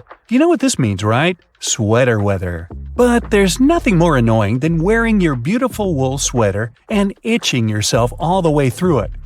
Actually, I can be more annoying than that, but let's talk about itchy sweaters. To keep this from happening again, here's the secret. Turn your sweater inside out and soak it in cold water. Add 2 or 3 tablespoons of vinegar and let it sit for a while. Then, drain the water. Now, while the sweater is still wet, massage a generous amount of hair conditioner into the fibers of the wool. After letting it soak in the hair conditioner for about 30 minutes, gently press the excess water out of the wool and leave it to dry flat on a towel. There you go! No more itchy sweater. Any fast food restaurant you go to will hand out small paper cups for customers to fill with their ketchup, mustard, or barbecue sauce. But if you're eating some chicken nuggets or trying to dip your burger into the cup, there's always that bit of sauce that seems impossible to reach. Next time, try unfolding the cup. It'll turn into a small paper plate, and this way you'll get all the ketchup you poured in the first place. Padlocks used in outdoor environments should be cleaned and lubricated every 3 months. Regular lubrication will help prevent padlocks from freezing in cold weather conditions. Look for the tiny hole on the bottom of the lock. Then pour oil into it, and there you go. It opens again. One thing we often neglect is a point in an ointment cap. These pointy surfaces were designed to help us break the tinfoil protection of the ointment tube. You just turn the cap over and break the ointment seal with its own cap, and there you go. After a long day of work, all you really need to do is a bubble bath. You turn on the hot water and let it run for a few minutes. You might even light a candle and pour some essential oils into the water. Then, in comes the liquid soap. You stir the water until the entire surface of the tub water is crammed with bubbles and make your way in. The bubbles in a bubble bath have a fundamental primary function. Their job is to preserve the water's temperature, just so you can have warm water for longer. Do you have sweaty feet? Weird question, I know. But if you're one of these people, here's some good news. All is not lost. Try putting a dry tea bag inside your shoes and storing it in a dry place for a while. The tea bags will absorb the humidity and the smell off the soles of your shoes. So here I am thinking, shouldn't we have learned these things in school? Well, either way, if you learned something new today, make sure to tell us about it in the comments below.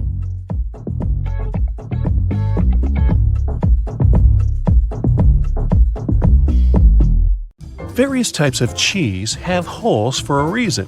For example, Swiss cheese is made with special bacteria that produce carbon dioxide. As the CO2 is emitted, it blows like bubblegum, leaving tiny craters, also known as cheese eyes. Then the cheese is cooled down, but the holes stay in place. Over 40 billion Oreos are made every single year. It's the world's most popular manufactured cookie. The geometric design stamped onto these cookies has the Nabisco logo, the symbol of European quality, surrounding the word Oreo. William Tournier created the chocolate cookie design we see today back in 1952. If you use reusable bottles, you probably know that sometimes they smell. Even if you only use it for regular water, it still smells. But it's not the water that smells, it's the microorganisms in it. If you drink water from a bottle, the particles of your saliva and sweat stay in there. Those bacteria start to build up in the bottle, causing the smell. So, if you choose reusable bottles, make sure to wash them every day to prevent those bacteria from building up. After washing, let it dry completely before using it again. Not only are the jeans blue, but the police officers' uniforms as well. The first official police officers appeared in the 19th century in London. They were given a blue uniform to contrast with the red and white uniform that military workers had already been wearing. 2 decades afterward, the police force was adopted in the USA, and they followed the patterns. The uniform is still blue nowadays because it proved to be a good color. It's not that visible in dark hours, and police officers can observe things and people staying unnoticed. Also, stains aren't that visible on dark material. And, well, everyone knows that police officers wear blue and they're recognized it. So, why change that? Baby carrots are tiny, and unlike regular carrots, wet, not unlike baby humans. Baby carrots aren't some special sort of carrot. They're actually made of regular carrots by cutting off the skin and outer layers and then polishing them to look that pretty. The problem is they can't retain moisture. A regular carrot retains some water inside because of the layers that lock it in. Once they're chopped out, baby carrots can dry out easily, so they usually sell them in bags with some water inside. Jeans have metal rivets, and they're there from the very beginning. Jacob Davis, the man who made the first pair of jeans, added copper rivets to spots where pants are more likely to rip, flies and pockets, to make them stronger. Today, they have more of a decorative purpose, since they are distinctive and traditional for jeans. Another special thing about jeans is those tiny pockets they have that seemingly serve no purpose. Well, maybe it's true now, but years ago, when many cowboys were wearing jeans, the pocket was made specifically to keep a pocket watch there. Also, back then, a pair of jeans had just 4 pockets. That tiny pocket, the watch pocket, 2 big pockets in front, and just 1 pocket in the back. Car headrests are all about comfort, and detachable headrests are all about safety. If you pull the headrest out, you'll see 2 sturdy metal bars. If you ever get locked or trapped in a car, you can use the bars to smash the window and get out. Those little red spots you sometimes see after you crack an egg are nothing to be worried about. Tiny blood spots can be caused by a small rupture in a blood vessel of a hen as it was laying the egg. Eggs with these blood spots are safe to eat, but that spot can be removed if you want. It won't affect the taste of the egg. Oh, that's comforting. Hidden within the Toblerone logo of the mountain is the image of a bear standing on its hind legs, about to eat that yodeler over there. No, not really. This is because bears are a big part of Bern, one of the biggest cities in Switzerland, where the founder created the triangular chocolate treat. Toblerone is also a play on the founder's family name, Tobler, and the Italian word Torrone for honey and almond nougat. The space below a cup of noodles is there to protect the noodles during transport. This technique is called a middle suspension. Not only are they protected better in their styrofoam cup, but it also helps those noodles soften more evenly and quickly. Even though you might have noticed that the hole on the barrel of ballpoint pens has no purpose, it does. It's called a venting system, which helps the ink flow more smoothly. This way, an even amount of air pressure is created inside and outside the pen, allowing the ink to flow into the point easily.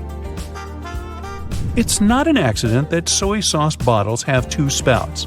The sauce is liquid, and it flows out of the bottle pretty quickly once you turn it over. Most Asian food lovers will admit they've spilled it at least once in a lifetime. That's why nowadays, restaurants prefer serving soy sauce in special bottles that have two spouts. This design allows you to control when and how much sauce will come out. Just put your finger on one spout while you pour the sauce through another. If you press your finger tightly to the spout, the sauce will stop flowing, and if you remove your finger, it will flow again.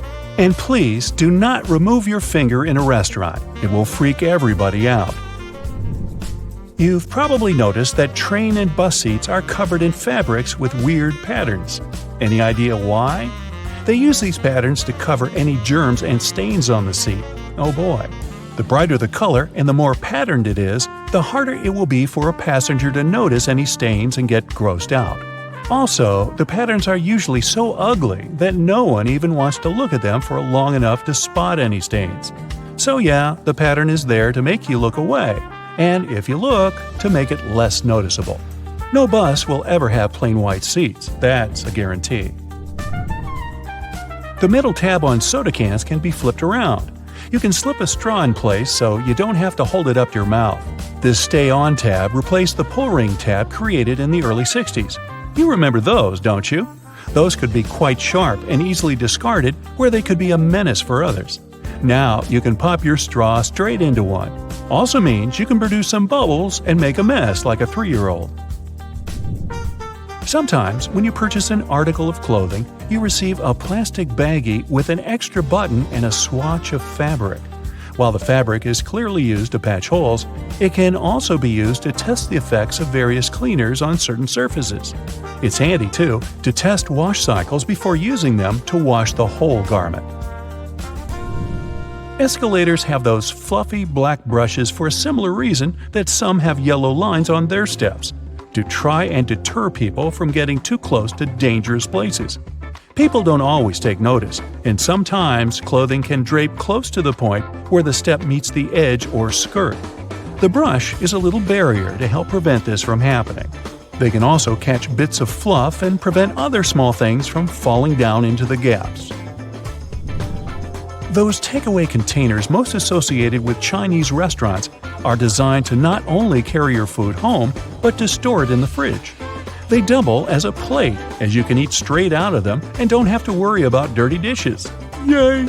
They were actually patented way back in 1894 to transport freshly shucked oysters and were known as oyster pails. They were later adapted to use as leak-proof containers for food. Ever wondered why coins have those little ridges along the edge? It's a leftover from earlier times when they were worth more. Counterfeiters could easily file the edges off to sell as gold or silver coins to make some profit. The ridges were created so it was much easier to tell which of the coins had been altered. It's not needed today, but the coins still have that altered style. All crackers and some cookies have holes to make sure the final product has the right texture. These teeny tiny holes allow steam to escape, so your crackers and cookies won't snap. If it weren't for these holes, also known as dockers, steam would build up inside the treat, and the final result might have been scrumptious, but it would have been rather oddly shaped. Dogs like to walk in circles before snoozing because they inherited this behavior pattern from their ancestors. There were no special doggy beds back then, so most pooches would have to push down tall grass to make a sort of snoozing spot. Plus, as a bonus, those movements scared off all the critters lurking in the vegetation. Donuts are ring-shaped for a similar reason. If they hadn't had holes right in the center, the dough there would have always been undercooked. By the way, they're often associated with the police because back in the 1950s, donut shops were among the only places open late. They were a perfect place for police officers to grab something to eat and even deal with some paperwork during the night shift.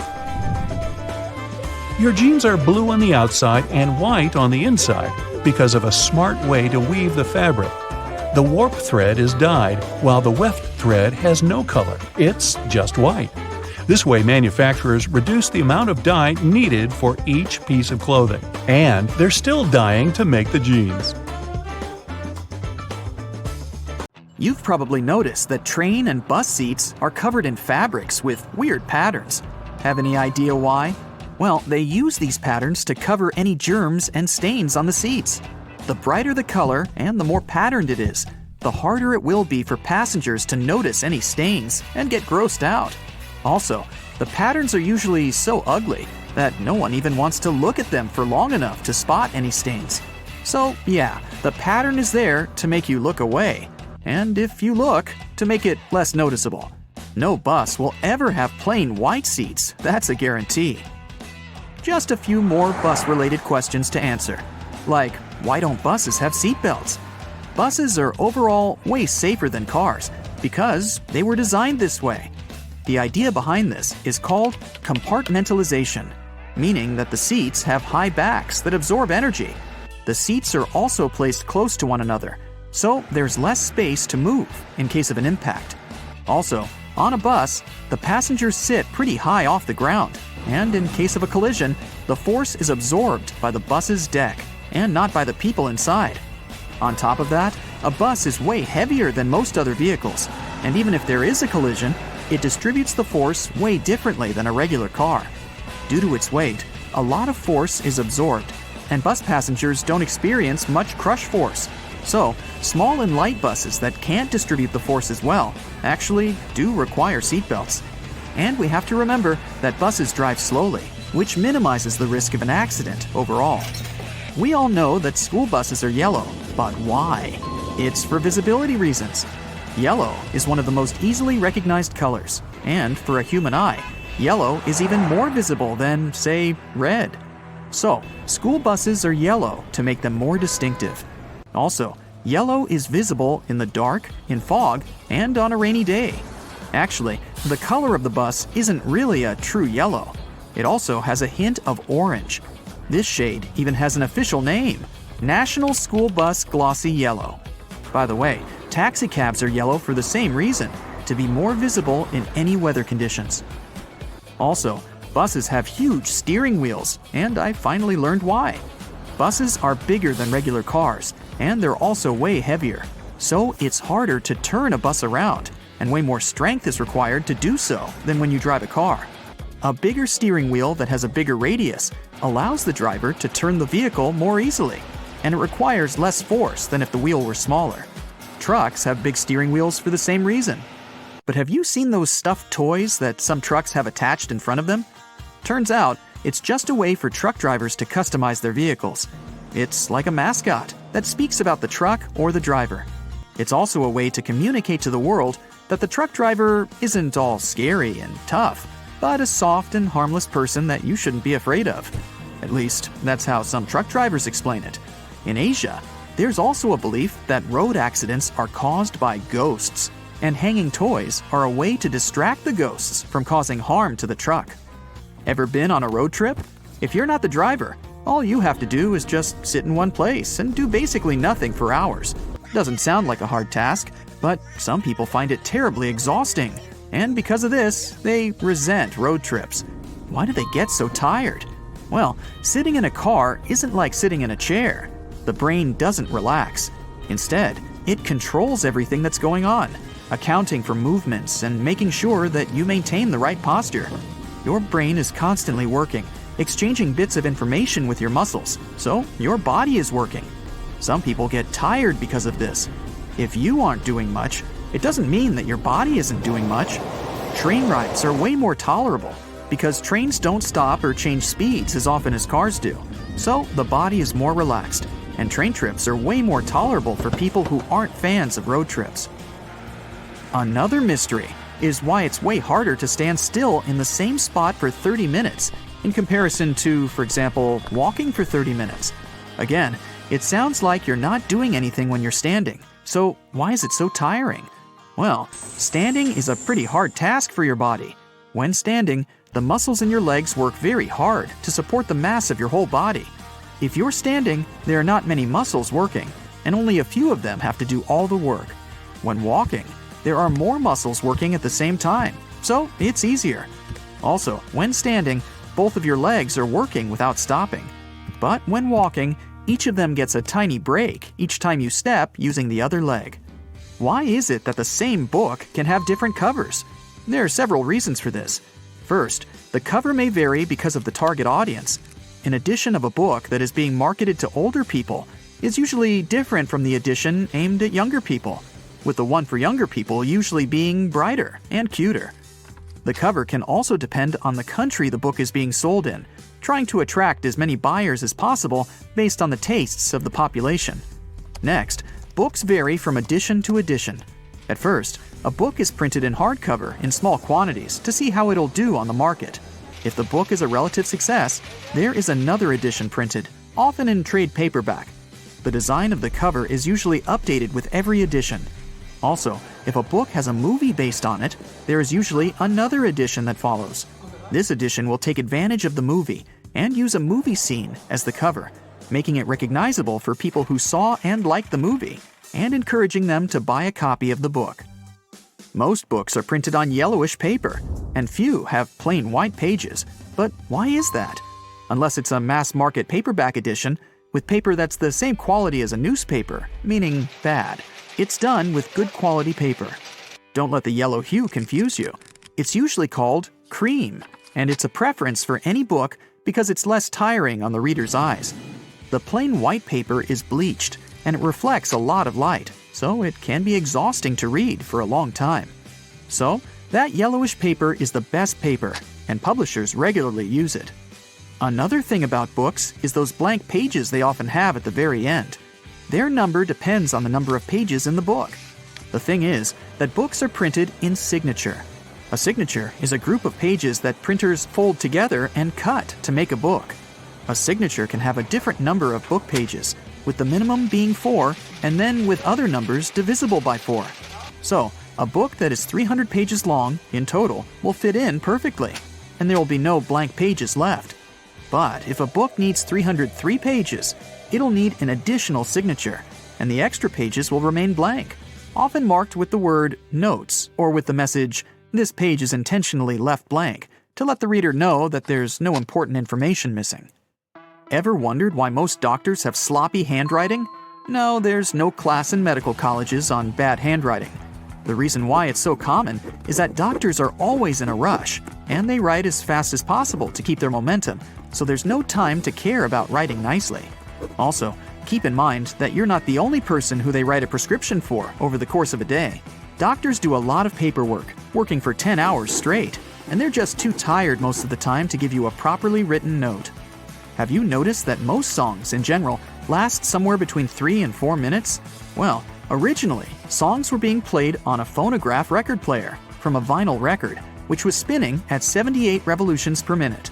So, the size of the vinyl record basically determined the length of the song. There were 2 basic record sizes, a 10-inch one, which had room for about 3 minutes of playtime, and a 12-inch, which could fit a 4-minute song. So, at the beginning of the 20th century, if an artist wanted their song played, they couldn't make it longer than that if they wanted to be able to sell a record. Times have changed, but still, most songs are about 3 to 4 minutes long. The initial reason for sticking to this pattern was also because of radio.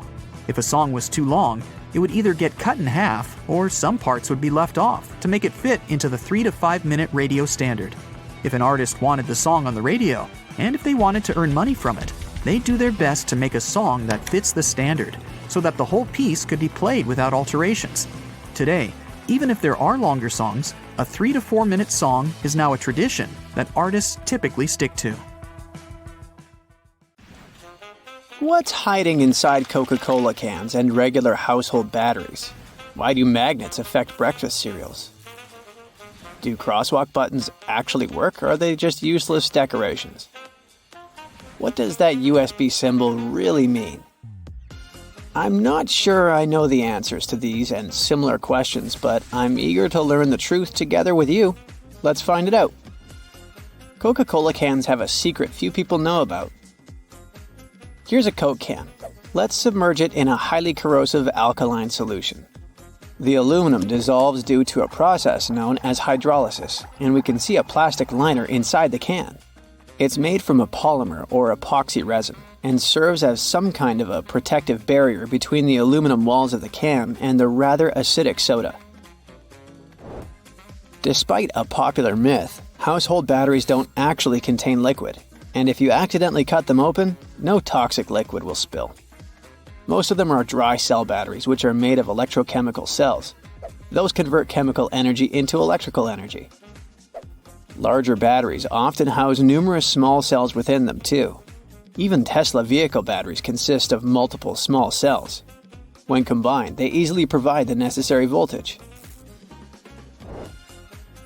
Most toothbrushes have differently colored bristles, but they aren't just pleasing to the eye. Those bristles, often blue, have a functional purpose.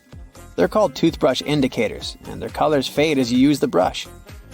The American Dental Association recommends changing your toothbrush at least 4 times a year. And by getting paler, these bristles help you figure out when it's time to replace your toothbrush. You'll probably agree that there's no better snack than a pack of chips. Some are flat, others have ridges. Is it just aesthetics? Not really. The main purpose of those lines on some kinds of chips is to help with the distribution of spices and seasonings. In other words, all those substances that make your chips taste like cheese are mostly stored inside the lines. Plus, the lines make chips crunchier. Now this one might be a surprise, but some breakfast cereals are magnetic. That's because they're often fortified with iron in the form of a fine powder. Due to the added iron, cereal flakes get attracted to magnets. All this may sound kinda alarming, but in reality, the iron content in the flakes is minimal and doesn't pose any threat to your health. That clear fluid in gel pens is called the ink follower or stopper fluid.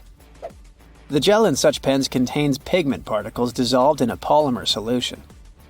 The main task of the stopper fluid is to be a barrier to prevent the gel from evaporating or leaking out.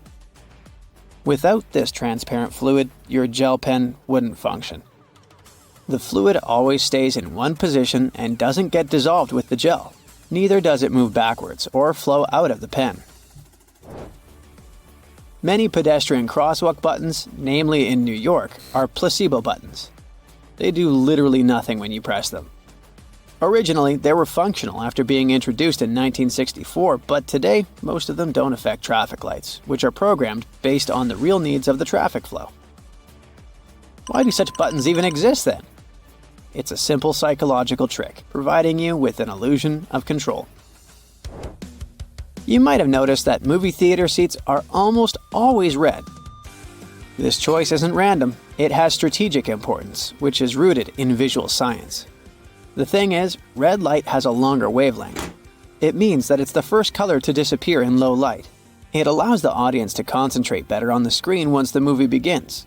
Such a design choice enhances the viewing experience by minimizing distractions. Speed bumps are crucial for pedestrian safety, but at the same time, they can seriously increase car emissions due to the non-stop acceleration and deceleration they cause. To address this issue, some cities, like London, are testing fake speed bumps. Those are optical illusions painted on the road. They look raised from a driver's perspective, but in reality, they're flat. Authorities hope that this approach will slow down drivers without having a negative impact on the environment. Soda bottles are always filled in such a way that there's some space between the liquid and the cap. That's because soda contains carbon dioxide. It's a gas that can expand once the bottle's heated. If there's no gap in the bottle, it can break because of the pressure building inside.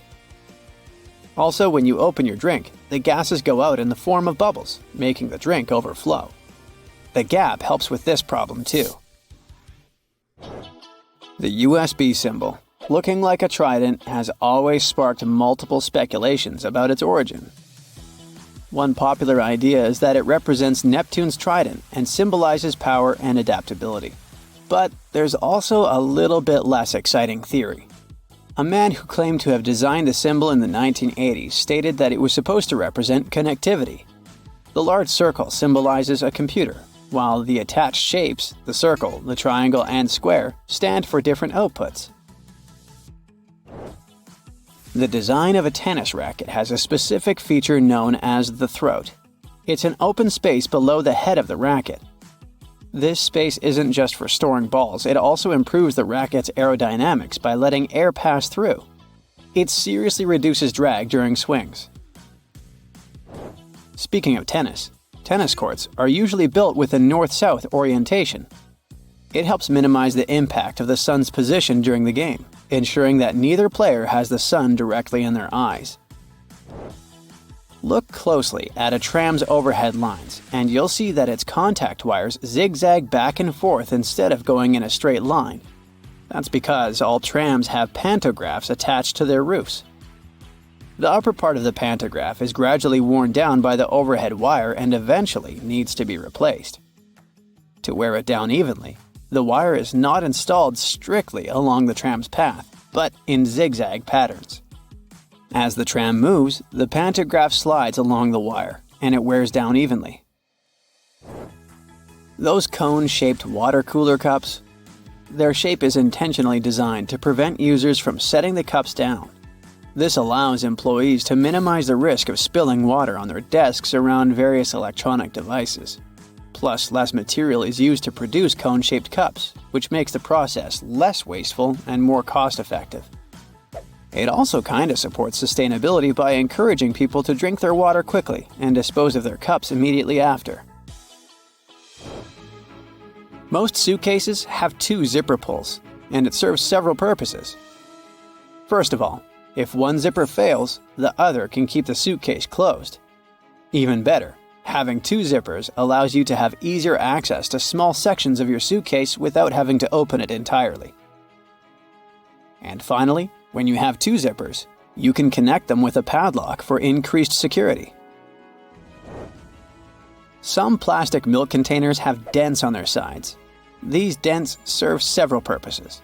When milk spoils, it usually causes swelling and high-pressure buildup inside the container. That's when the dent pops out and doesn't let the jug blow up. Plus, if you decide to freeze the milk, it will expand like any other fluid. And then again, the indentation will pop out and prevent the container from breaking inside your freezer. If you ever had a problem figuring out why fake pockets exist, you need to hear this. The main reason is that if a clothing item has a specific cut or shape, pockets may spoil it. They can alter the item's shape either in the warehouse or already on the retail rack. The solution? Getting rid of the pockets in key areas. Plus, fake pockets are obviously cheaper, and they don't get stretched out. The thermos wasn't actually invented to keep your coffee warm. It was made by a Scottish scientist who wanted a safe place to keep his chemicals at a stable temperature. So, he took 2 bottles, put the smaller one inside the bigger bottle, and vacuumed out the air between them. In some ways, the United States is a whole different world, totally different from every other place. So let's take a look at what's normal there that baffles people from the outside. One of the first things a foreigner notices when entering the country is flags. American flags everywhere. On buildings like schools and houses, and on clothes like shorts, t-shirts, you name it. Throughout history, Americans have changed 27 flags. The current American flag was only adopted in 1960 and is so far the longest-lasting flag of the country. It wasn't created by the authorities, though. In 1958, there was a contest for a design of the new American flag, and the winning flag was made by a 17-year-old high school student from Ohio. The reason why Americans love their flag so much is national pride. But why not so many countries do the same? Well, some countries avoid displaying them for historical reasons. Other countries only raise the flag on special occasions to highlight the importance of the event. Still, some countries display their flag as often as Americans do. In Denmark, people are quite proud of their flag too. They decorate the winter holiday tree and birthday cakes with them. And you can always find stickers with Danish flags, red and white candles, and other goodies with the flag in a grocery store. People in Sweden are also very much into their flag and have flagpoles everywhere. Now, let's go to a restaurant, shall we? Many things there are very specific to the States. Like, for example, tons of ice in every drink. Turns out there is some history to this preference. America has always had a lot of ice as a resource, since New England's lakes and rivers have a lot of those during winter. Centuries ago, before refrigerators and other helpful cooling machines, that kind of cold resource was very valuable, and the States started exporting ice to other parts of the world. And also, of course, consuming it themselves. They started to put ice in their hot drinks, in contrast to the British, who were always drinking their beverages hot. The ice in the drinks has become an American thing, and it was also considered a rich person's drink. Yep, the ice would also show a person's status. Of course, with time, when refrigerators appeared, ice became available to everyone, and Americans started to add it to their drinks commonly.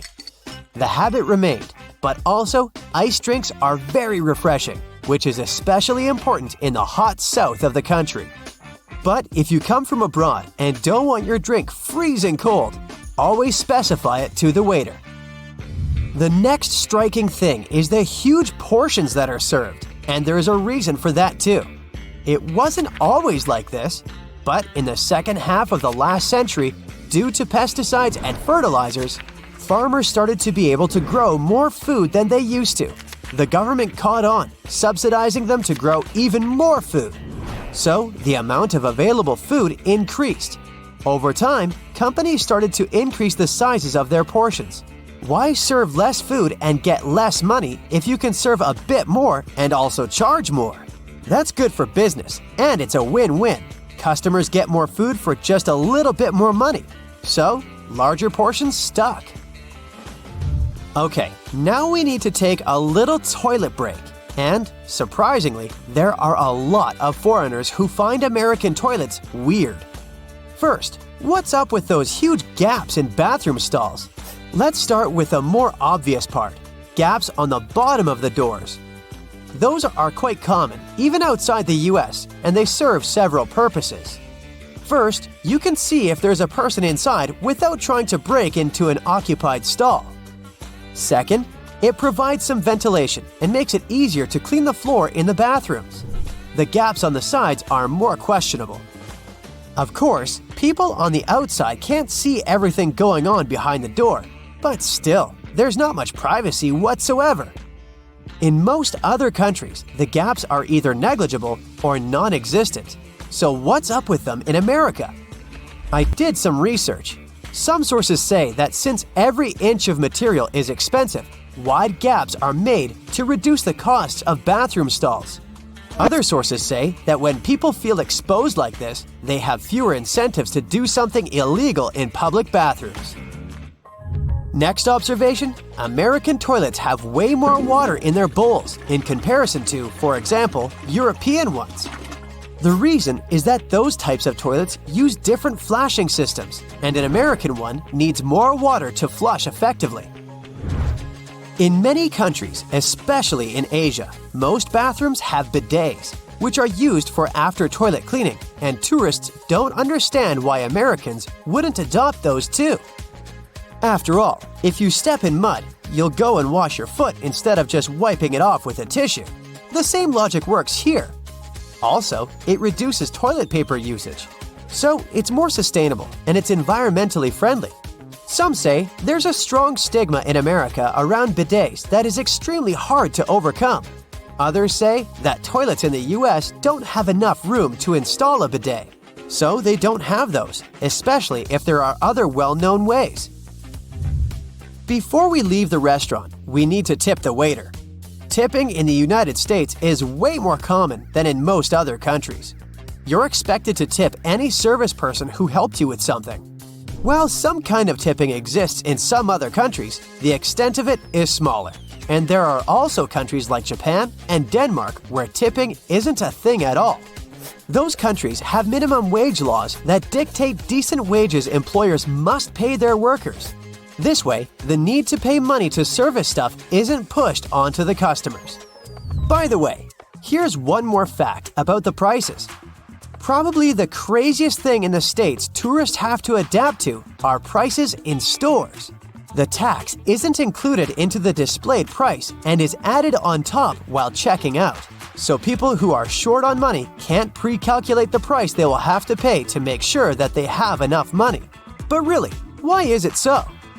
The main reason behind such a weird policy is transparency. This way, taxpayers know how much tax they pay and can resist raising the tax rate in case it comes on the national agenda. Also, it allows buyers to compare the costs of products across states fairly, since tax rates may differ.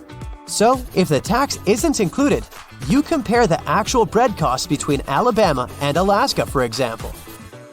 In some places in America, it's not very easy to get around unless you travel by car. In some regions, there's often no sidewalk taking you to the closest convenience store, or a crosswalk, allowing you to cross the road right in front of the store. The main reason for that is probably the fact that the United States is a big country with vast lands and everything is spread out.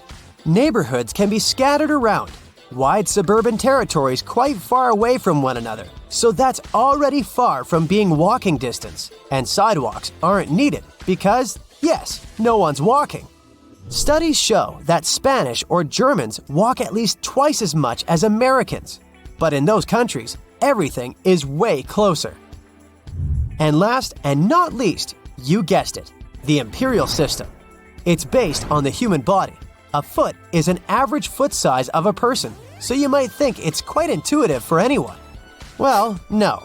Foreigners are incredibly confused with feet, inches, gallons, and Fahrenheits, and tend to convert it all to the familiar metric system. Well, in this sense, the British are even more confusing. Those guys use both imperial and metric systems. For height, it's mostly feet and inches, but for weight, kilograms. Great Britain used to have the imperial system, but later they were forced to switch to the metric system. So now they're using a combination, whatever helps to be more precise. So get this, an extra hole at the upper part of the sink has multiple hidden functions. First, in case someone forgets to close the tap, the water won't overflow and the bathroom won't get flooded.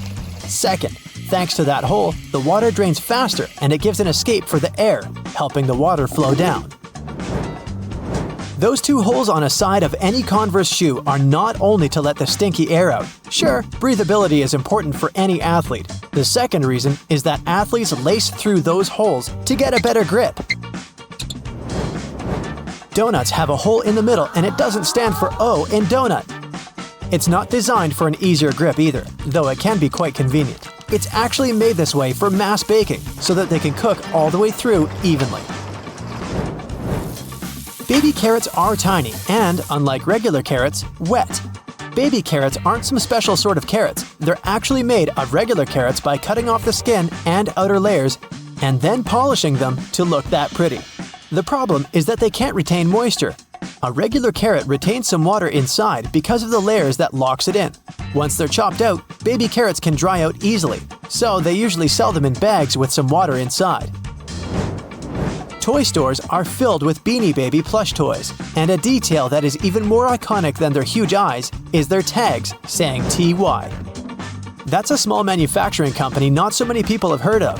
Beanie Babies appeared in 1993 and they went insanely popular. TY is the name of the company, but it's not an abbreviation. It's the actual name of the company's founder, H. Ty Warner. Most metallic zippers have a hidden lock inside them to save you from awkward situations, such as an undone fly. Oh boy. Don't leave the zipper handle in an upward position. When you pull it downwards, it automatically locks. It's all thanks to those tiny grooves hidden underneath the handle. Almost any public toilet has a large gap between the floor and the door. The reason for such a zero privacy thing is to actually minimize the level of privacy and comfort, so that people wouldn't stay there long and there'd be no lines. It's also easier to clean, and safer if some emergency occurs. Headrests in a car are about comfort, and detachable headrests are about safety. If you pull the headrest out of a seat, you'll see two bars, which are quite sturdy. If you ever get locked or trapped in a car, you can get out of there smashing the window with these bars. Many cups and mugs have little grooves on the bottom on purpose. They're designed for dishwashing machines. The grooves let the water flow and not spill over your feet when you take the cup out. Also, those grooves let the air flow, so the cup doesn't crack even if the tea is scalding. Almost all measuring tapes have a metal tip with a small slot on the end. You can use this slot to hang the tape on a nail or a screw to make measurements without anyone's help. Sometimes this tip has a row of sharp points along the edge on one side. That comes in handy when you want to leave a mark without using a pencil. Doorknobs are usually made of brass, bronze, and some other copper alloys for a reason. They have an antibacterial effect, so they stop microbes from spreading. They get rid of a range of harmful germs pretty fast, within a couple of hours. But don't forget to wash your hands anyway. Grocery carts have loops for a reason. You don't want to put your jacket in a cart next to potatoes and onions. Hang it on a loop. This little hook-like thing is there to help you better organize the space in your cart. The carts also have a super handy grid. Whenever the cart's full, you just need to lift the grid and attach the shopping basket for extra purchases, placing it in between the horizontal bar above the wheels and the hooks the grid has. A point in an ointment cap is there for a reason too. Most tubes are usually sealed with foil, and it's better to avoid opening it with fingers unless you're ready to say goodbye to your nails. A point easily opens even the most safely sealed tube. Silica gel can often be found in different things you buy like bags, shoes, and many others. Don't throw it away. It's meant to absorb excess moisture, so anytime your shoes are a bit wet, just throw in a packet with silica gel. People used to co-live with rats, and these guys like gnawing on everything they see in their way, including paper. Still, rats weren't able to chew more than the space left on the margins. That black grate on a microwave isn't just some fancy decoration. It's called a Faraday shield, and it prevents the rays from escaping the microwave. It also speeds up the heating, so you can enjoy yesterday's leftovers faster. It may also block phone signals, so if you're tired of numerous calls, just put the phone into a microwave. But don't turn it on. All Tic Tac containers are designed to dispense one Tic Tac every time you open it. The lid has the same shape as the candy. Turn the container upside down, gently shake it, and open it slowly. You'll notice only one candy stuck between those lid grooves. So if you just open the container and shake it until 5 or even more candies fall into your mouth, it means you've been eating Tic Tacs wrong all this time. Those little holes in the airplane windows are designed to control the cabin pressure. They also protect the windows from fogging up as the temperatures drop and rise. By the way, the airplane window is round for a reason. This way, pressure is evenly distributed so it doesn't get deformed. Blue bristles on a toothbrush are actually an indicator that it's just about time to change the brush. As the bristles get in contact with water, the blue, or whatever other, pigment fades away, so the more you use it, the duller the color becomes. A triple handle on a jerry can is there to make it easier for two people to carry it and distribute the fuel evenly. Gas cans often have a second hole that actually needs to be uncapped too before you pour the gas. The air passage will prevent it from pouring out, so no more fuel waste. Jeans first appeared in 1873. They were invented by Jacob Davis and Levi Strauss. Davis was a tailor who was producing covers and tents, and Strauss was a businessman who, among other things, was selling cloth. The first jeans were made by Davis from denim, the fabric he bought from Levi Strauss & Co. Together, they patented the design. Blue was a standard color for denim that was dyed using an indigo dye. The blue color is a tradition that is still often followed today to replicate the original look of a pair of jeans. Jeans also have metal rivets, and they've been there from the very beginning. Jacob Davis, the man who made the first pair of jeans, added copper rivets to spots where pants were more likely to rip, flies, and pockets to make them stronger. Today, they have more of a decorative purpose since they're distinctive and traditional for jeans. Another special thing about jeans is those tiny pockets they have that seemingly serve no purpose. Well, maybe it's true now, but years ago, when many cowboys were wearing jeans, the pocket was made specifically to keep a pocket watch there. Also, back then, a pair of jeans had just 4 pockets. That tiny pocket, the watch pocket, 2 big pockets in front, and just 1 pocket on the back. Many zippers have the letters YKK engraved on them. It's an abbreviation that stands for the name of the company that can be translated as Yoshida Manufacturing Shareholding Company. This Japanese company is the largest zipper manufacturer in the world, so they put their initials on all the zippers they produce. That's around half of the zippers in the world. And that's why you see their zippers more often than any other zippers. Those little white golf balls have dimples all over them. It turns out they aren't there just randomly. At first, golfers were playing with a smooth ball. With time, the ball would get all punched and damaged, but also it would start to travel way further. The reason here is aerodynamics. Dimples allow the air to flow more smoothly around the ball, taking it further. So the idea was adopted and the balls got their dimples all around, allowing them to travel longer distances. You know how they say, when in Rome, do as the Romans do? Meaning, in Rome, you need to make sure your goldfish has a deluxe bowl to live in. In Nigeria, don't you dare to bring your own wheelbarrow. And perish the thought of adding as much mayo as you want to your dish when you're in France. Yep, bans around the world may be surprising, to say the least. Number 1. You will never see a good old doorknob in Vancouver, Canada. Some time ago, the city changed its building code to require the use of cool and sleek door levers instead. This change is all about making buildings more accessible and easier to use. Not only new buildings are getting a new makeover, even Vancouver's historic City Hall had its fancy Art Deco doorknobs replaced with shiny gold levers. But it's not that you can't legally have it in your house. There isn't a team of doorknob police coming to your house to confiscate your knobs. You can keep them as long as you like. Number 2 comes with a GeoGuessr tip for y'all. If you see this chair in the picture, it means it's 100% not in Basel, Switzerland. It's called a monoblock chair, and it's special. You see, most objects give away clues about when and where they're from, like the shape of electrical outlets or the labels on your shampoo bottle. But the monoblock is context-free.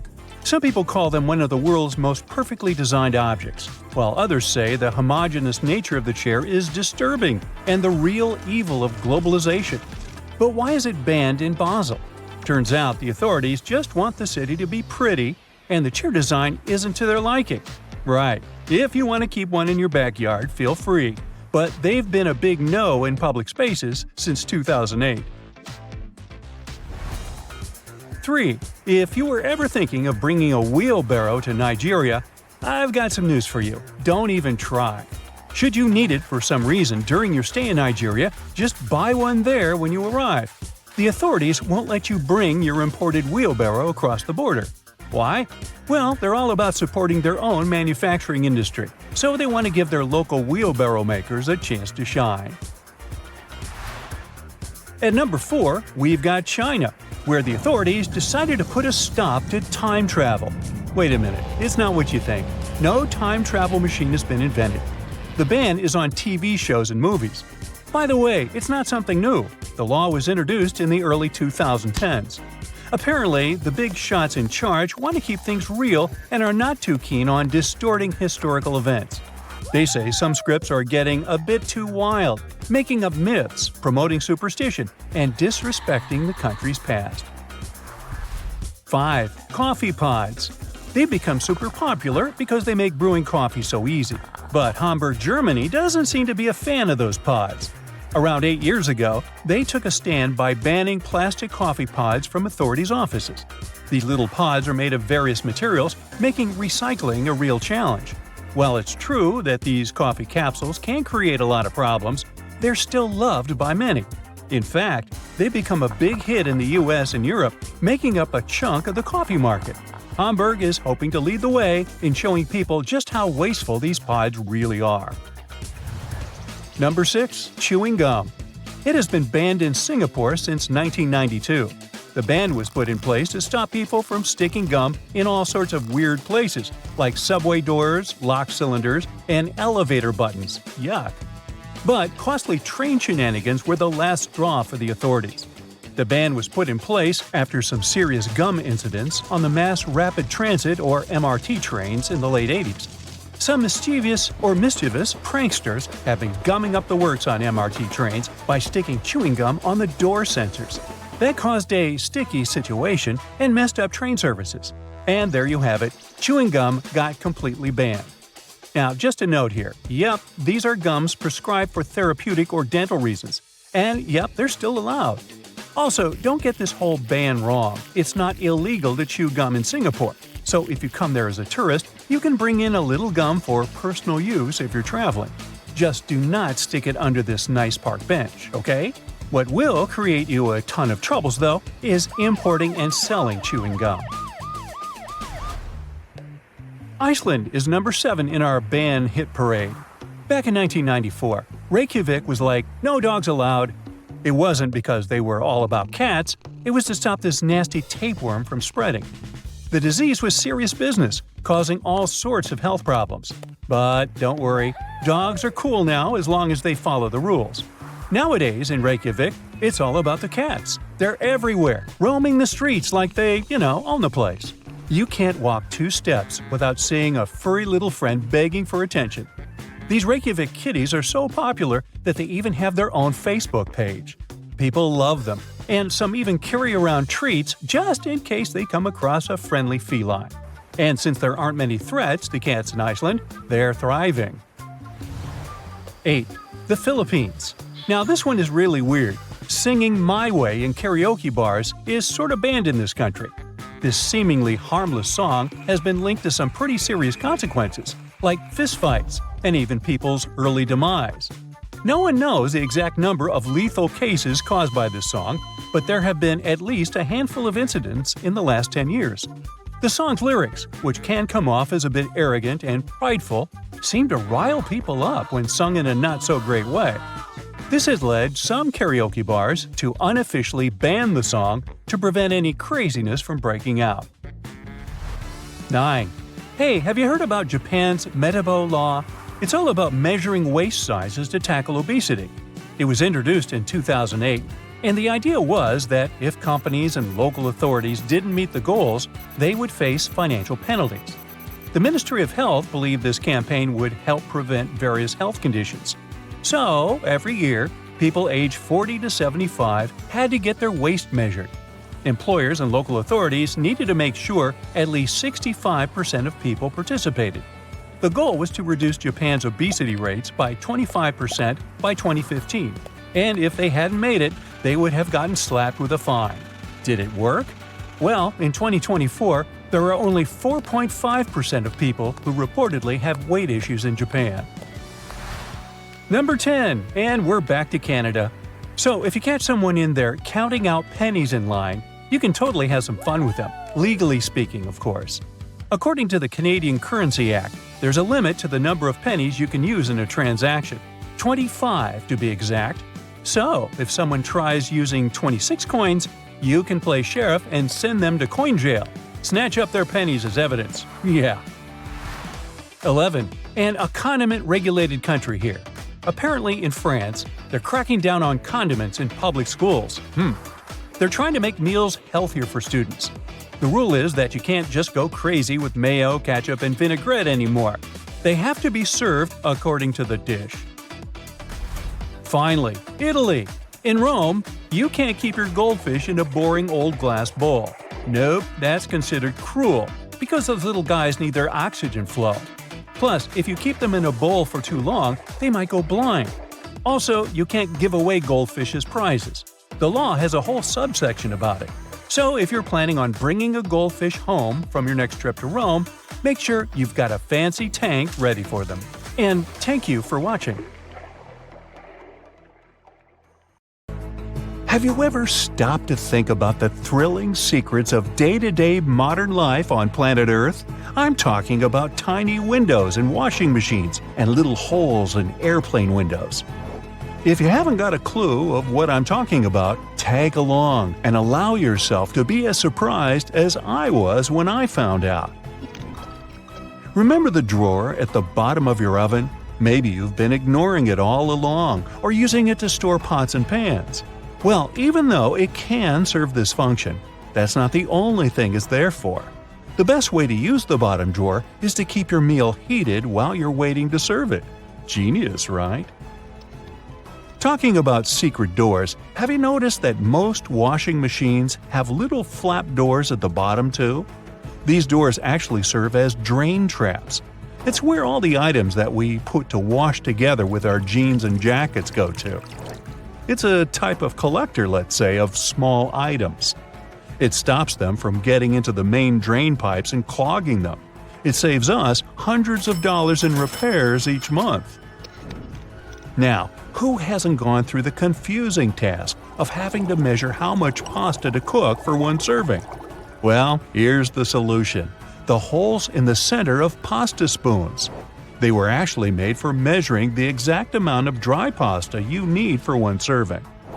If you try stuffing wet cooked pasta through it, well, good luck with that. On a similar topic, have you ever wondered why pen caps have holes in them? Maybe you thought it was a design feature to regulate air pressure. But in reality, these holes have a much simpler and more important function: to reduce the risk of choking. Now, lots of people love to bite on their caps, and this tiny hole prevents them from choking in case they accidentally swallow a cap and it gets stuck in their throat. For kitchen lovers, there's a hidden secret right in front of your eyes that can change your life. Think pans. Now think handles. Right, they have holes in them. As it turns out, these holes were designed to hold the spoon you're using for cooking. And instead of dripping sauce all over the stove or your kitchen floor, you can place the spoon in the hole and let it drip the sauce directly back into the pan. Woohoo! Speaking of everyday items, and most doorknobs are made of brass because this material makes them naturally germ-free. Unlike plastic ones, brass doorknobs are kind of magical. They can disinfect themselves without you having to clean them. Neat, right? Have you ever noticed that at the bottom of a measuring tape there is a little dip? You can find it in that metallic part you need to pull on to measure something. Well, that dip is actually the exact size of a regular nail. It was designed for people to place the tape on top of a nail and use it as a support while they stretch the tape. Well, I can't wait to try it out for myself. As for the margins in your notebook, they were invented to protect people's notes from mice. No, the mice weren't copying your answers for the math quiz. Actually, there were times when people had to cohabitate with rats and mice that often chewed on paper. So, to prevent information from getting completely lost, people created margins. This way, texts were moved closer to the middle of pages and remained unharmed by rodents. Perhaps this is where to digest information came from.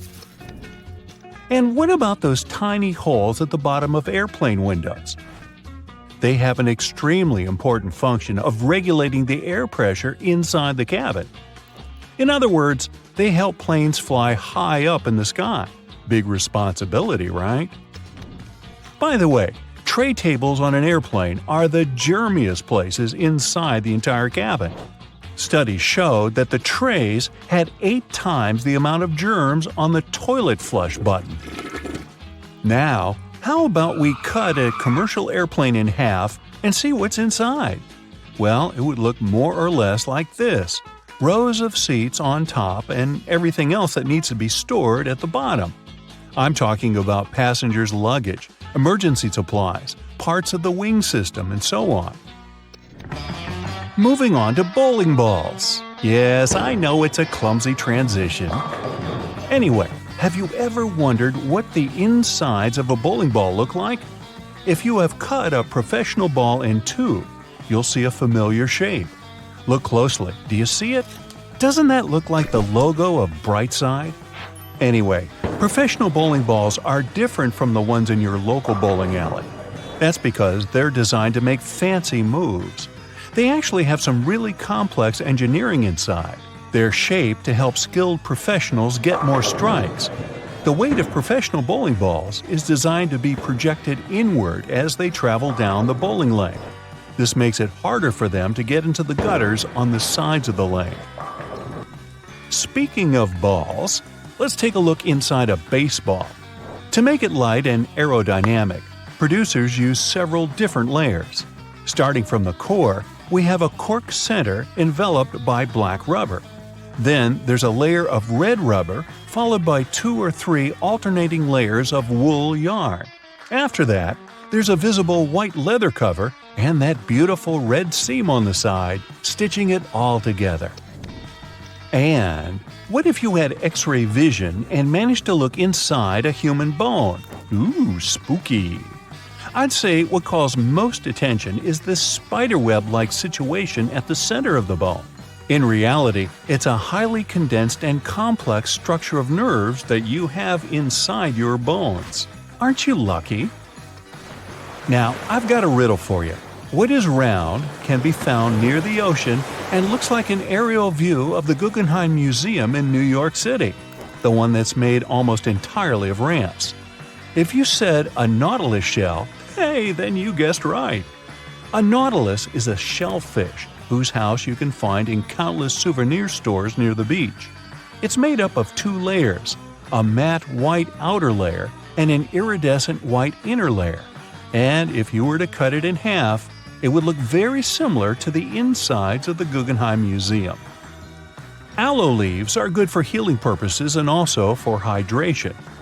But if you managed to look inside of an aloe leaf, the image you'd see would be satisfying and very relaxing. Who hasn't dreamed of a pool filled with jelly? Now, there seems to be nothing more mundane and regular than a tube of toothpaste. But you wouldn't think so if you cut open a tube that contains several colors. Now, there have been speculations that the insides of such a toothpaste tube might be divided by barriers so that the stripes don't mix. But if you cut it in half, you'll see that it has only one interior chamber. As it happens, there's a lot of science behind the making of striped toothpaste. According to a specialist, they have to ensure that the paste in all the stripes has the same physical properties. This way, the colors are naturally prevented from mixing with one another. That's why, if you tear a tube open, you'll see something that looks like several slices of pizza in different colors. If you open your closet, you're bound to find at least a few wooden hangers. Usually, they're made of cedar wood, which is a natural moth repellent. So, cedar hangers actually protect your clothes from moth infestation.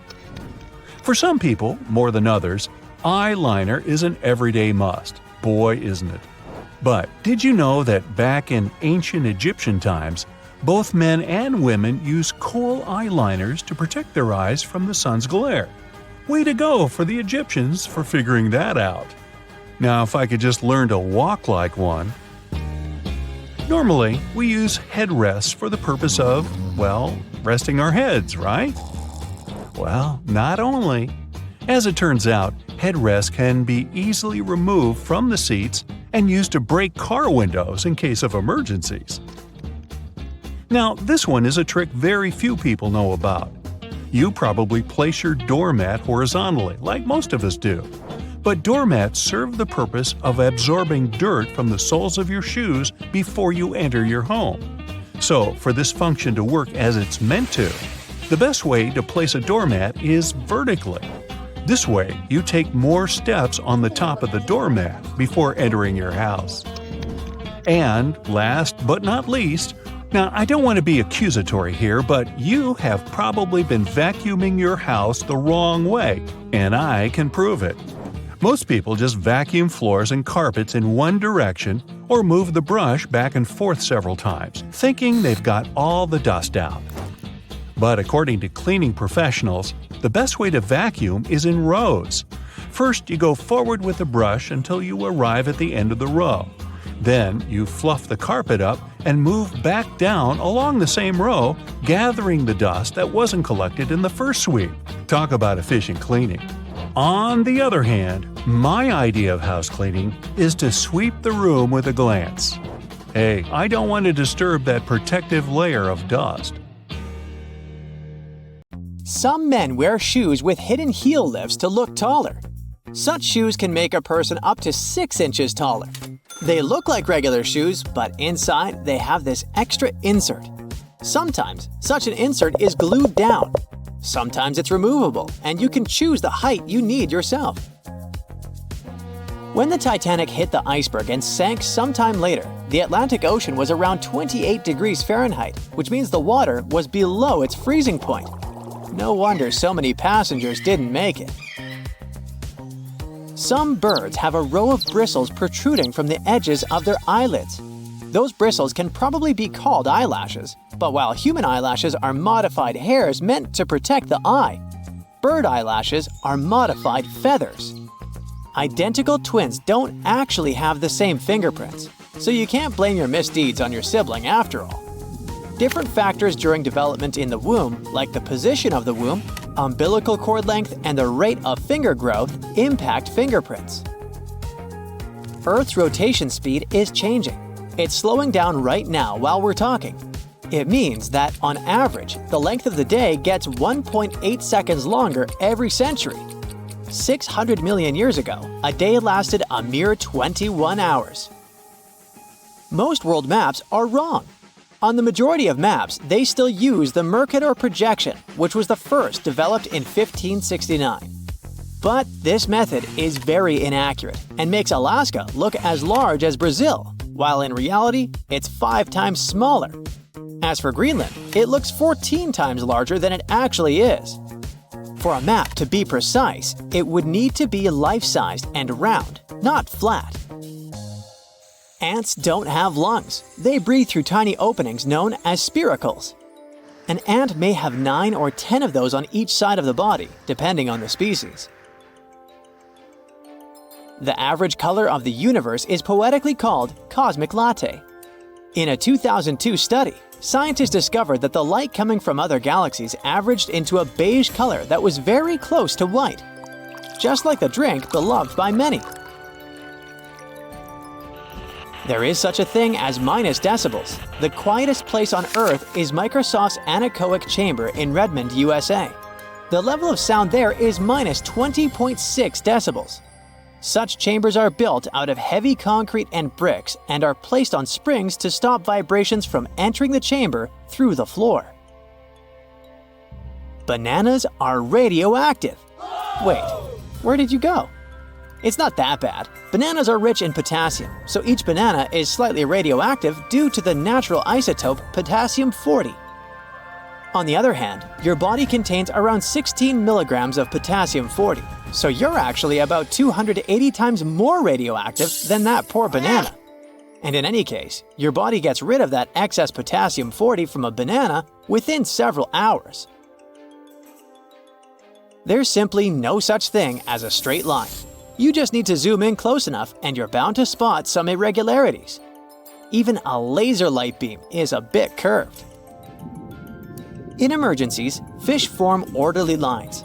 For example, when evacuating through narrow spaces in dangerous situations, school of neon tetrafish queue so that they don't crash into one another or clog up the line. Scientists think that this behavior means that fish can respect social rules even in emergency situations, unlike us humans. Hippos can't swim. These animals have large bones. These bones are so big and dense that it makes hippos barely buoyant at all. So these animals don't swim. Instead, they perform something like a slow-motion gallop on the riverbed. Hippos can also sleep underwater thanks to a reflex that allows them to rise to the surface, take a breath, and sink back down to the bottom without waking up. Lego bricks can withstand compression better than concrete. A regular plastic Lego brick can support the weight of 375,000 other bricks before it breaks. Theoretically, it could allow you to build a tower more than 2 miles in height. But if we decide to scale this up to house-sized bricks, the price would be exorbitant. If you ever go to space, you can take your yo-yo with you. In 2012, NASA astronaut Don Petit took a yo-yo on board the International Space Station and used it to show some tricks. You see, a yo-yo mostly relies on the laws of conservation of angular momentum to perform tricks. And if you keep the string taut, these laws apply in microgravity too. There's a theory that claims that we sweat when we're anxious to alert the brains of other people that they're primed for that danger that's making us feel anxiety. Brain scans have revealed that when you sniff the sweat produced by a panicking person, regions of the brain responsible for emotional and social signals light up. And when you are anxious, your sympathetic nervous system produces hormones, including adrenaline, which switches on your sweat glands. There are rainbows on Venus, and they're called glories. A glory looks like a series of colored concentric rings and is caused by the interference of light waves inside droplets rather than the process of reflection, refraction, and dispersion of light, which produces rainbows. Protons look like bagels, spheres, peanuts, and rugby balls. In other words, protons come in different shapes and sizes. Their appearance changes based on the speed of quarks, smaller particles within them. If you look at the moon while being in the southern hemisphere, it will seem to be upside down, and the man on the moon will look more like a rabbit. You will remember more of your dreams if you sleep badly and wake up many times throughout the night. You're also more likely to remember your dream if someone or something wakes you up in the middle of it. Dogs tilt their heads while listening to people to pinpoint familiar words like walkies more effectively. It also helps them to understand the tone of your voice better. There's also an idea that if a dog doesn't tilt its head often, it's because it relies more on sight and less on sound. Mirrors facing each other won't produce infinite reflections. Each next reflection will be darker than the previous one, and eventually, they will fade into invisibility. Mirrors absorb just a fraction of the energy of the light falling on them, so the total number of reflections mirrors can produce is around several hundred. You can smell ants, since many species of these insects produce strong-smelling chemicals when they feel threatened or angry, or when they're being squished. Trapjaw ants release a chocolatey smell when they're crushed, and citronella ants give off a lemony odor when they're threatened. Giraffes hum when they want to communicate with each other. Researchers think that this low-frequency humming might be a form of contact call between individuals that have been separated from their herd. It can also help giraffes find each other in the dark. But the coolest thing about these magnificent animals? Some scientists think that they could sleep talk too. And a cool bonus story for you. About a marathon runner who took over 50 years to finish the race. Japanese marathoner runner Shizo Kanekuri was selected as one of the 2 athletes that Japan could send to the 1912 Stockholm Olympics. But Kanekuri shockingly disappeared during the marathon race. It turned out that after a rough 18-day-long trip to Stockholm, first by ship and then by train, the man was exhausted. During the race, he stopped running because his condition simply didn't allow him to run further. The athlete stumbled into a nearby garden party where he drank orange juice and stayed for a while to recover. Later, Kanekuri was so embarrassed by his failure that he returned to Japan without notifying anyone, including race officials. So, Swedish authorities considered him missing for 50 years before finding out that he was peacefully living in his home country. In 1967, the athlete was offered the opportunity to finish his run. He accepted. 54 years, 8 months, 6 days, 5 hours, 32 minutes, and 20.3 seconds after he started the race, he completed the marathon. It was a long trip. Along the way, the man got married, had 6 kids, and 10 grandchildren. Now, doctors recommend risking your life at least twice a day. I mean, brushing your teeth at least twice a day. But you see, the seemingly harmless toothpaste that peacefully chills on every American counter poses a life-threatening danger because of one not-so-harmless ingredient, sodium fluoride. Now, don't get me wrong, not every toothpaste out there contains it, but most of them still do. But don't rush to the bathroom to trash your tube. If you swallow a tiny pea-sized glob, it isn't fatal. I'm talking about larger quantities. A toothpaste tube has only 0.15% fluoride. To send you running to the hills, you must consume around 8 tubes one by one, so technically, toothpaste is totally safe. Let's go and look for more dangers at your place, shall we? Personally, I don't have this one, but if you happen to have a CFL light bulb, you gotta be extremely cautious with it. The thing is, many of those bulbs are made with mercury. If such a bulb breaks, you gotta start by turning off your ventilation system. Otherwise, the contamination will only get worse. Make sure everyone has left the room, then open a window to allow for fresh air circulation. Finally, clean the area where the bulb shattered. Be careful to address both wet and dry surfaces and contact specialists. Mercury vapors are definitely the biggest concern when it comes to this element. Take, for instance, a case of 2008, where a 55-year-old guy in Oklahoma tried to extract gold from old electronics using liquid mercury. Unfortunately, he inhaled too much vapor and sadly passed away just 10 days later. The contamination was so severe that they had to completely gut his house. Now, you definitely don't want your favorite clothes to get ruined by moths, so you might grab some mothballs to exterminate them. But watch out, those mothballs can exterminate you too. They usually contain chemicals like naphthalene or a paradichlorobenzene. When these get into the air, they turn into gas. That strong smell you associate with mothballs kicks in. Those fumes can actually irritate your eyes and lungs, and may even cause headaches, dizziness, and nausea. Plus, there are concerns about these chemicals being the cause of major conditions that even modern medicine can cure. Naphthalene is especially risky because it can break down your red blood cells, leading to a condition called hemolytic anemia.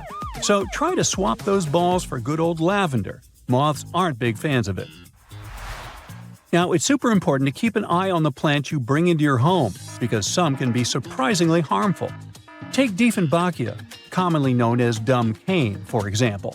Rumor has it that its sap can cause your tongue to swell up so much that it can block your airway. But can it really? Yes and no. It's true that this plant contains poisonous, tiny needle-like crystals called rapides, but they require someone to actually chew on a leaf first before any fuss happens.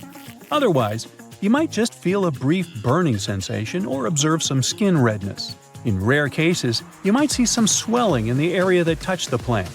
Generally, just a little nibble leads to mild discomfort, so please don't snack on your potted plants.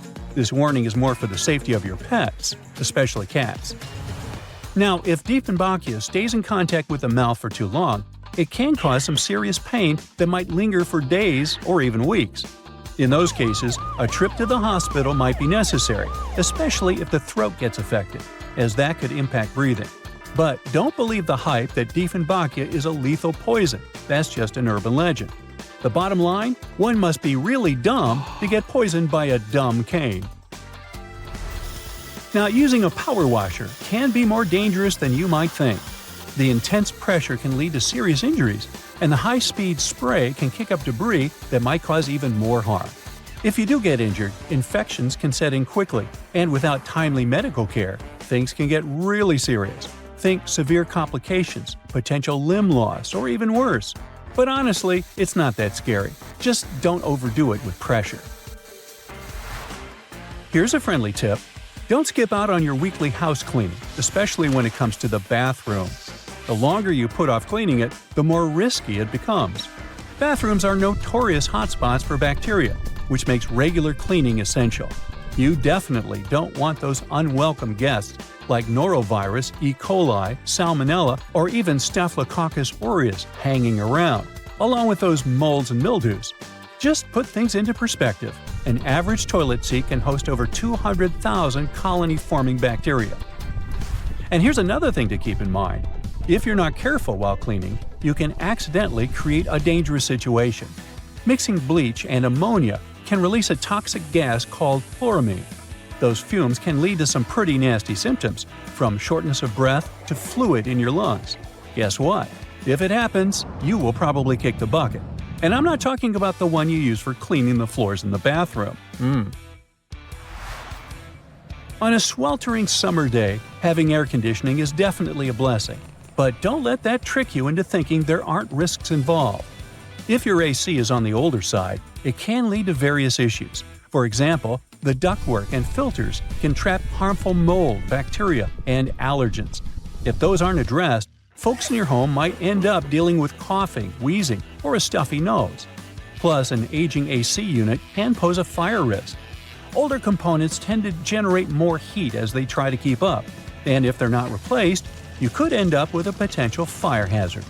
Faulty wiring is another concern, as many wires are tucked away in hard-to-reach spots, making them tough to inspect. So, if you have an older AC, it's a smart move to have it cleaned properly and ensure that its parts and wiring are up to date to avoid any fire risks. Snuggling under a cozy electric blanket when the weather turns chilly sounds like a dream. But if electric blankets get too hot, they might lead to burns. This risk is particularly significant with older models that don't have an automatic shutoff feature. So the best way to use such a blanket is to warm up your bed and then turn it off before you crawl in. There's also the concern of heat stroke, linked to the use of an electric blanket. Once, 2 people were discovered unresponsive in their beds beneath electric blankets. The first person's body temperature reached an alarming 106.2 degrees Fahrenheit, while the second person's temperature was 105.8 degrees Fahrenheit. So while these blankets offer comfort, it's crucial to use them wisely.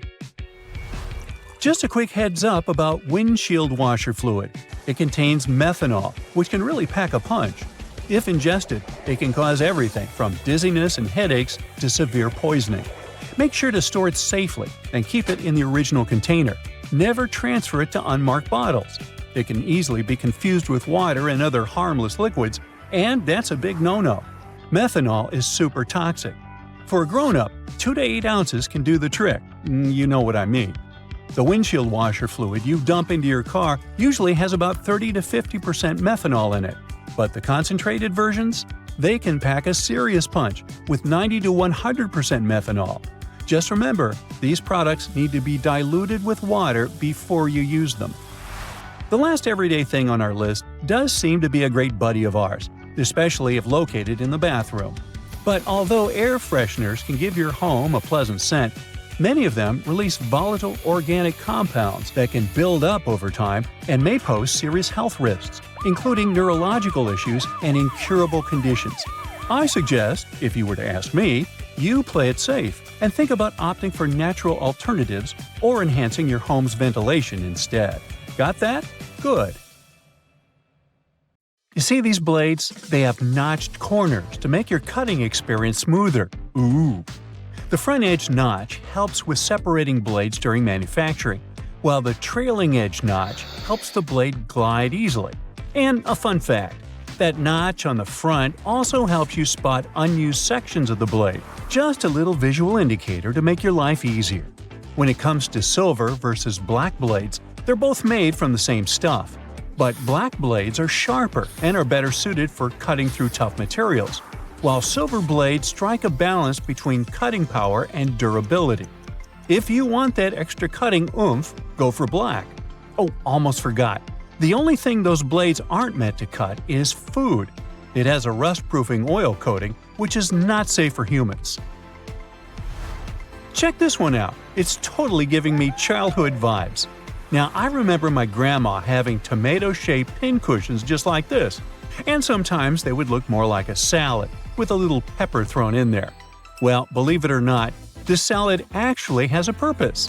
The tomato keeps your pins in place, while the pepper keeps them sharp. Those peppers are filled with sand, which helps keep your pins nice and sharp. And it's not just sand. Crushed walnuts can also be used to keep your pins in tip-top shape. Now look at this multiple pocket tool and this little hook on it. It's a bit of a mystery, but it's actually pretty handy. I counted at least 4 different applications. 1. You can use it to carry all sorts of awkward stuff, like camping gear or heavy parcels. 2. Need to twist some wire or play around with knots? The parcel hook has got you covered.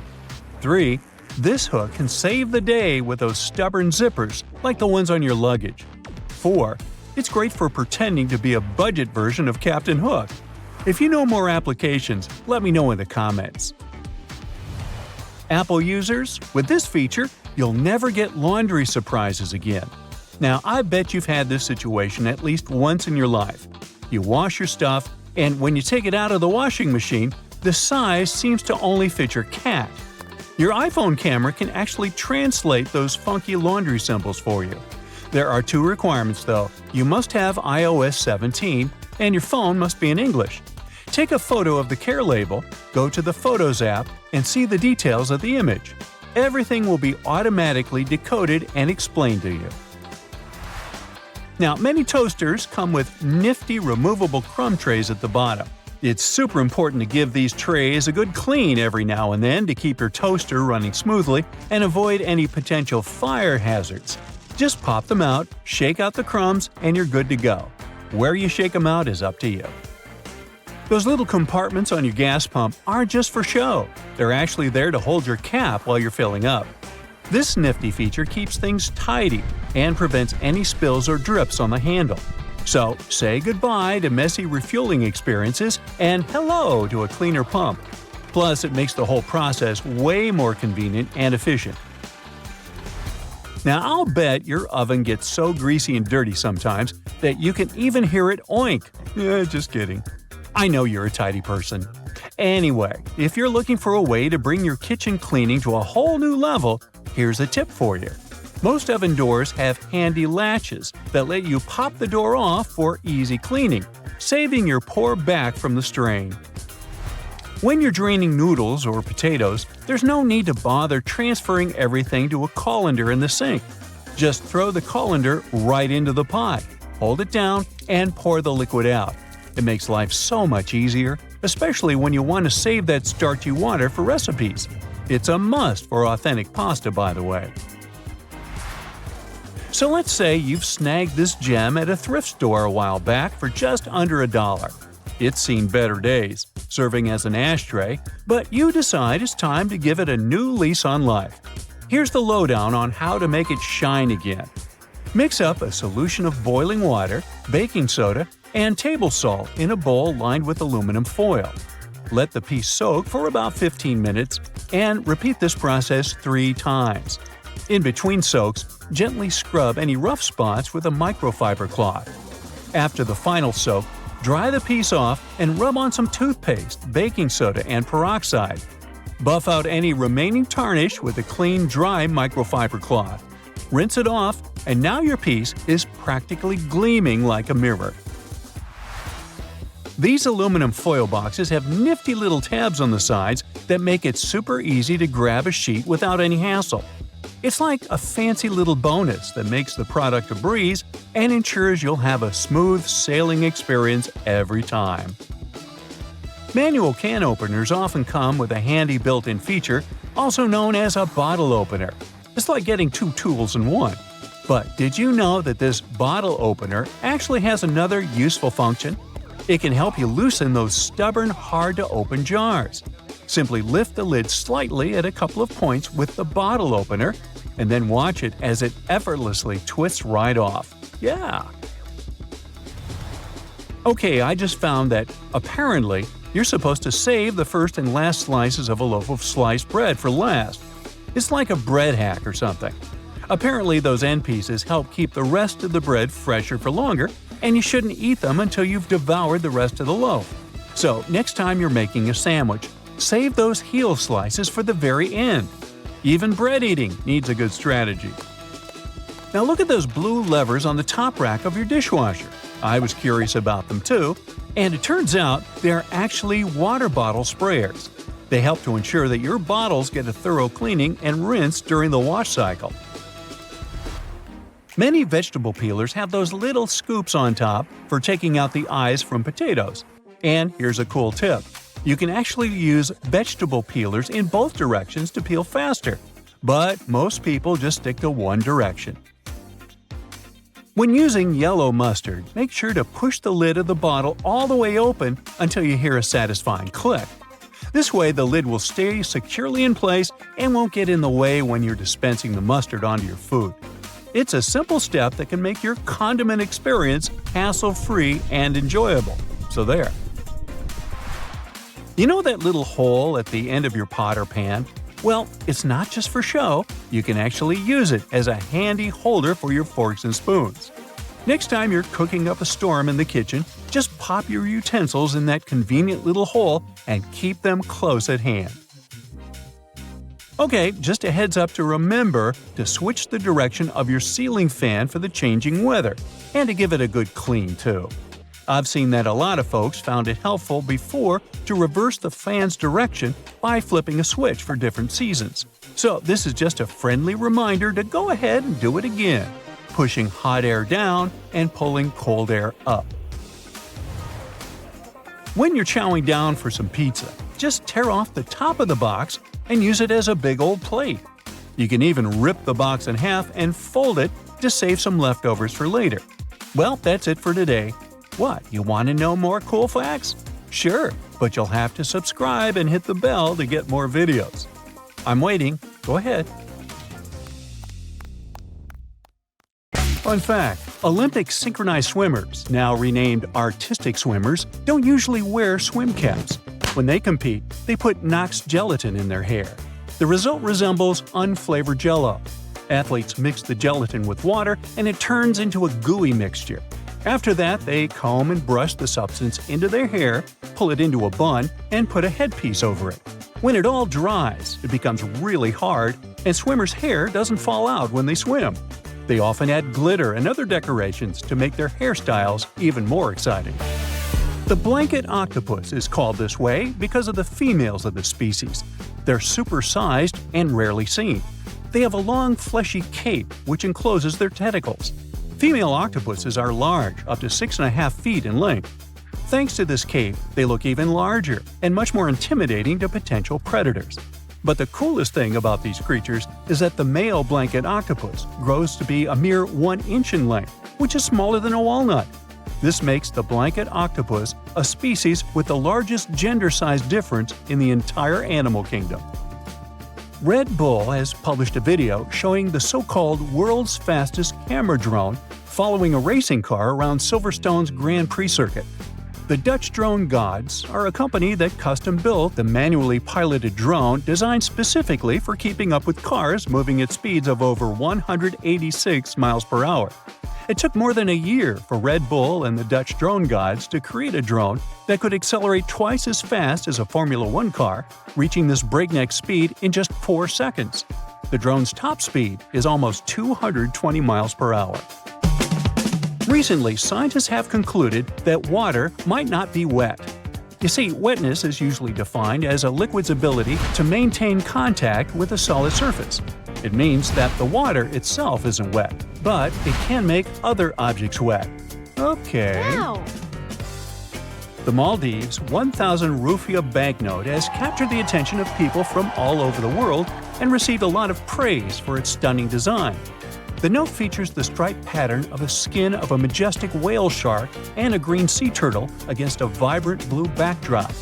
It's already been called the prettiest currency in the world. Now, wearing a tie might be more dangerous than you think. It can reduce blood flow to the brain by 7.5%, making you dizzy and nauseous and causing headaches. Ties can also increase the pressure in your eyes if it's too tight. Plus, they're great at transporting germs. Gotta think again whether following that dress code is so necessary.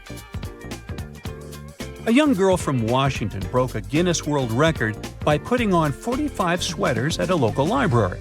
Sophia Hayden pulled on each sweater individually all the way down to her waist before moving on to the next one. It was done to comply with Guinness World Record rules. She also had to make sure that none of those sweaters was ripped, since damaged items didn't count. As a result, she broke the record for the most sweaters worn at once. The previous record was 40 sweaters, and it was set by a French 11-year-old boy in 2022. Later, Sophia's mother admitted that it had been tricky to gather enough sweaters for that attempt. The sweaters were then donated to charity.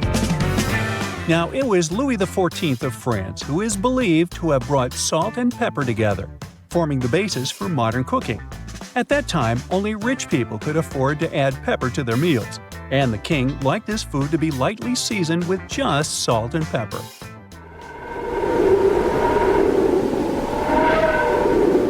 Our sun produces a sound, but sadly, we can't hear it. It's emitted in the form of pressure waves, and their wavelength is measured in hundreds of miles. It means they're far beyond the range of human hearing.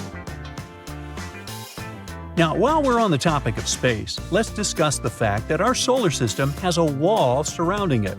Well, kind of. It's called the heliopause, and it's the region of space where solar wind isn't hot enough to push back the wind of particles coming from distant stars. That's why this region is often considered the boundary between the solar system and interstellar space. Another space fact for you: comets smell like rotten eggs. I know, ew. Other smells that might surround them are those of burning matches and even almonds. That's because of the traces of hydrogen sulfide, ammonia, sulfur dioxide, and hydrogen cyanide found in the makeup of some comets. In 2016, promotional postcards were even made, carrying the pungent scent of a comet. Now, in any career field, the average worker is productive for around 60% of their working time each day. But if we talk about office workers, this percentage drops drastically. One study determined that the average office worker is productive for a mere 2 hours and 23 minutes per day.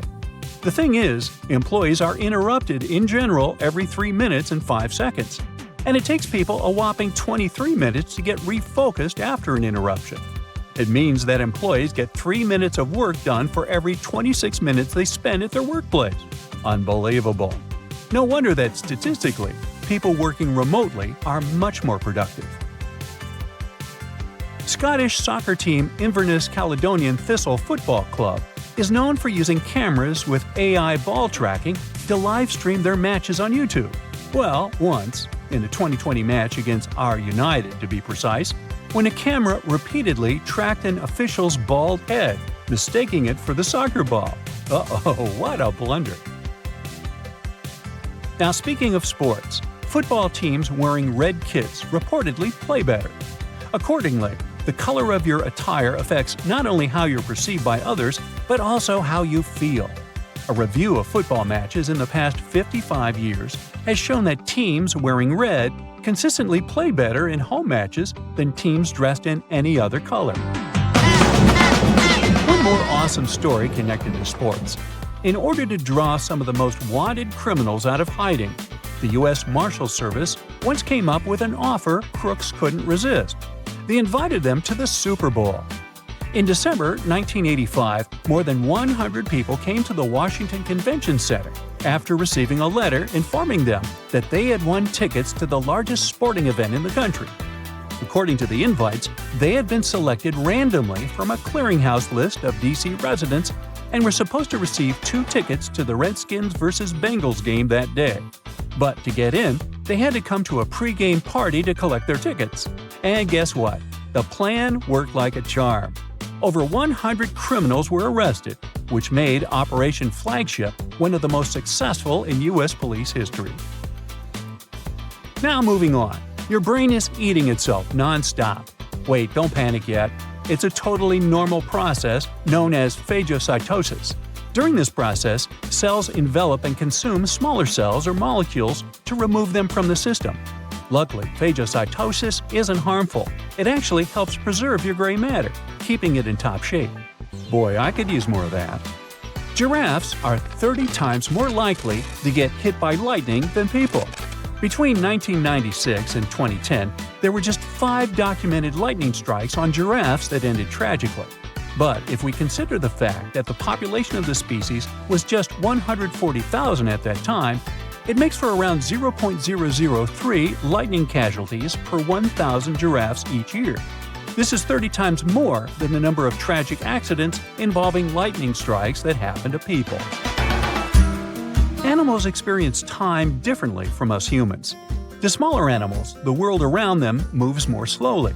For instance, salamanders and lizards experience time not as fast as, let's say, dogs and cats. All because of the perception of time, which depends on how quickly the brain can process incoming information.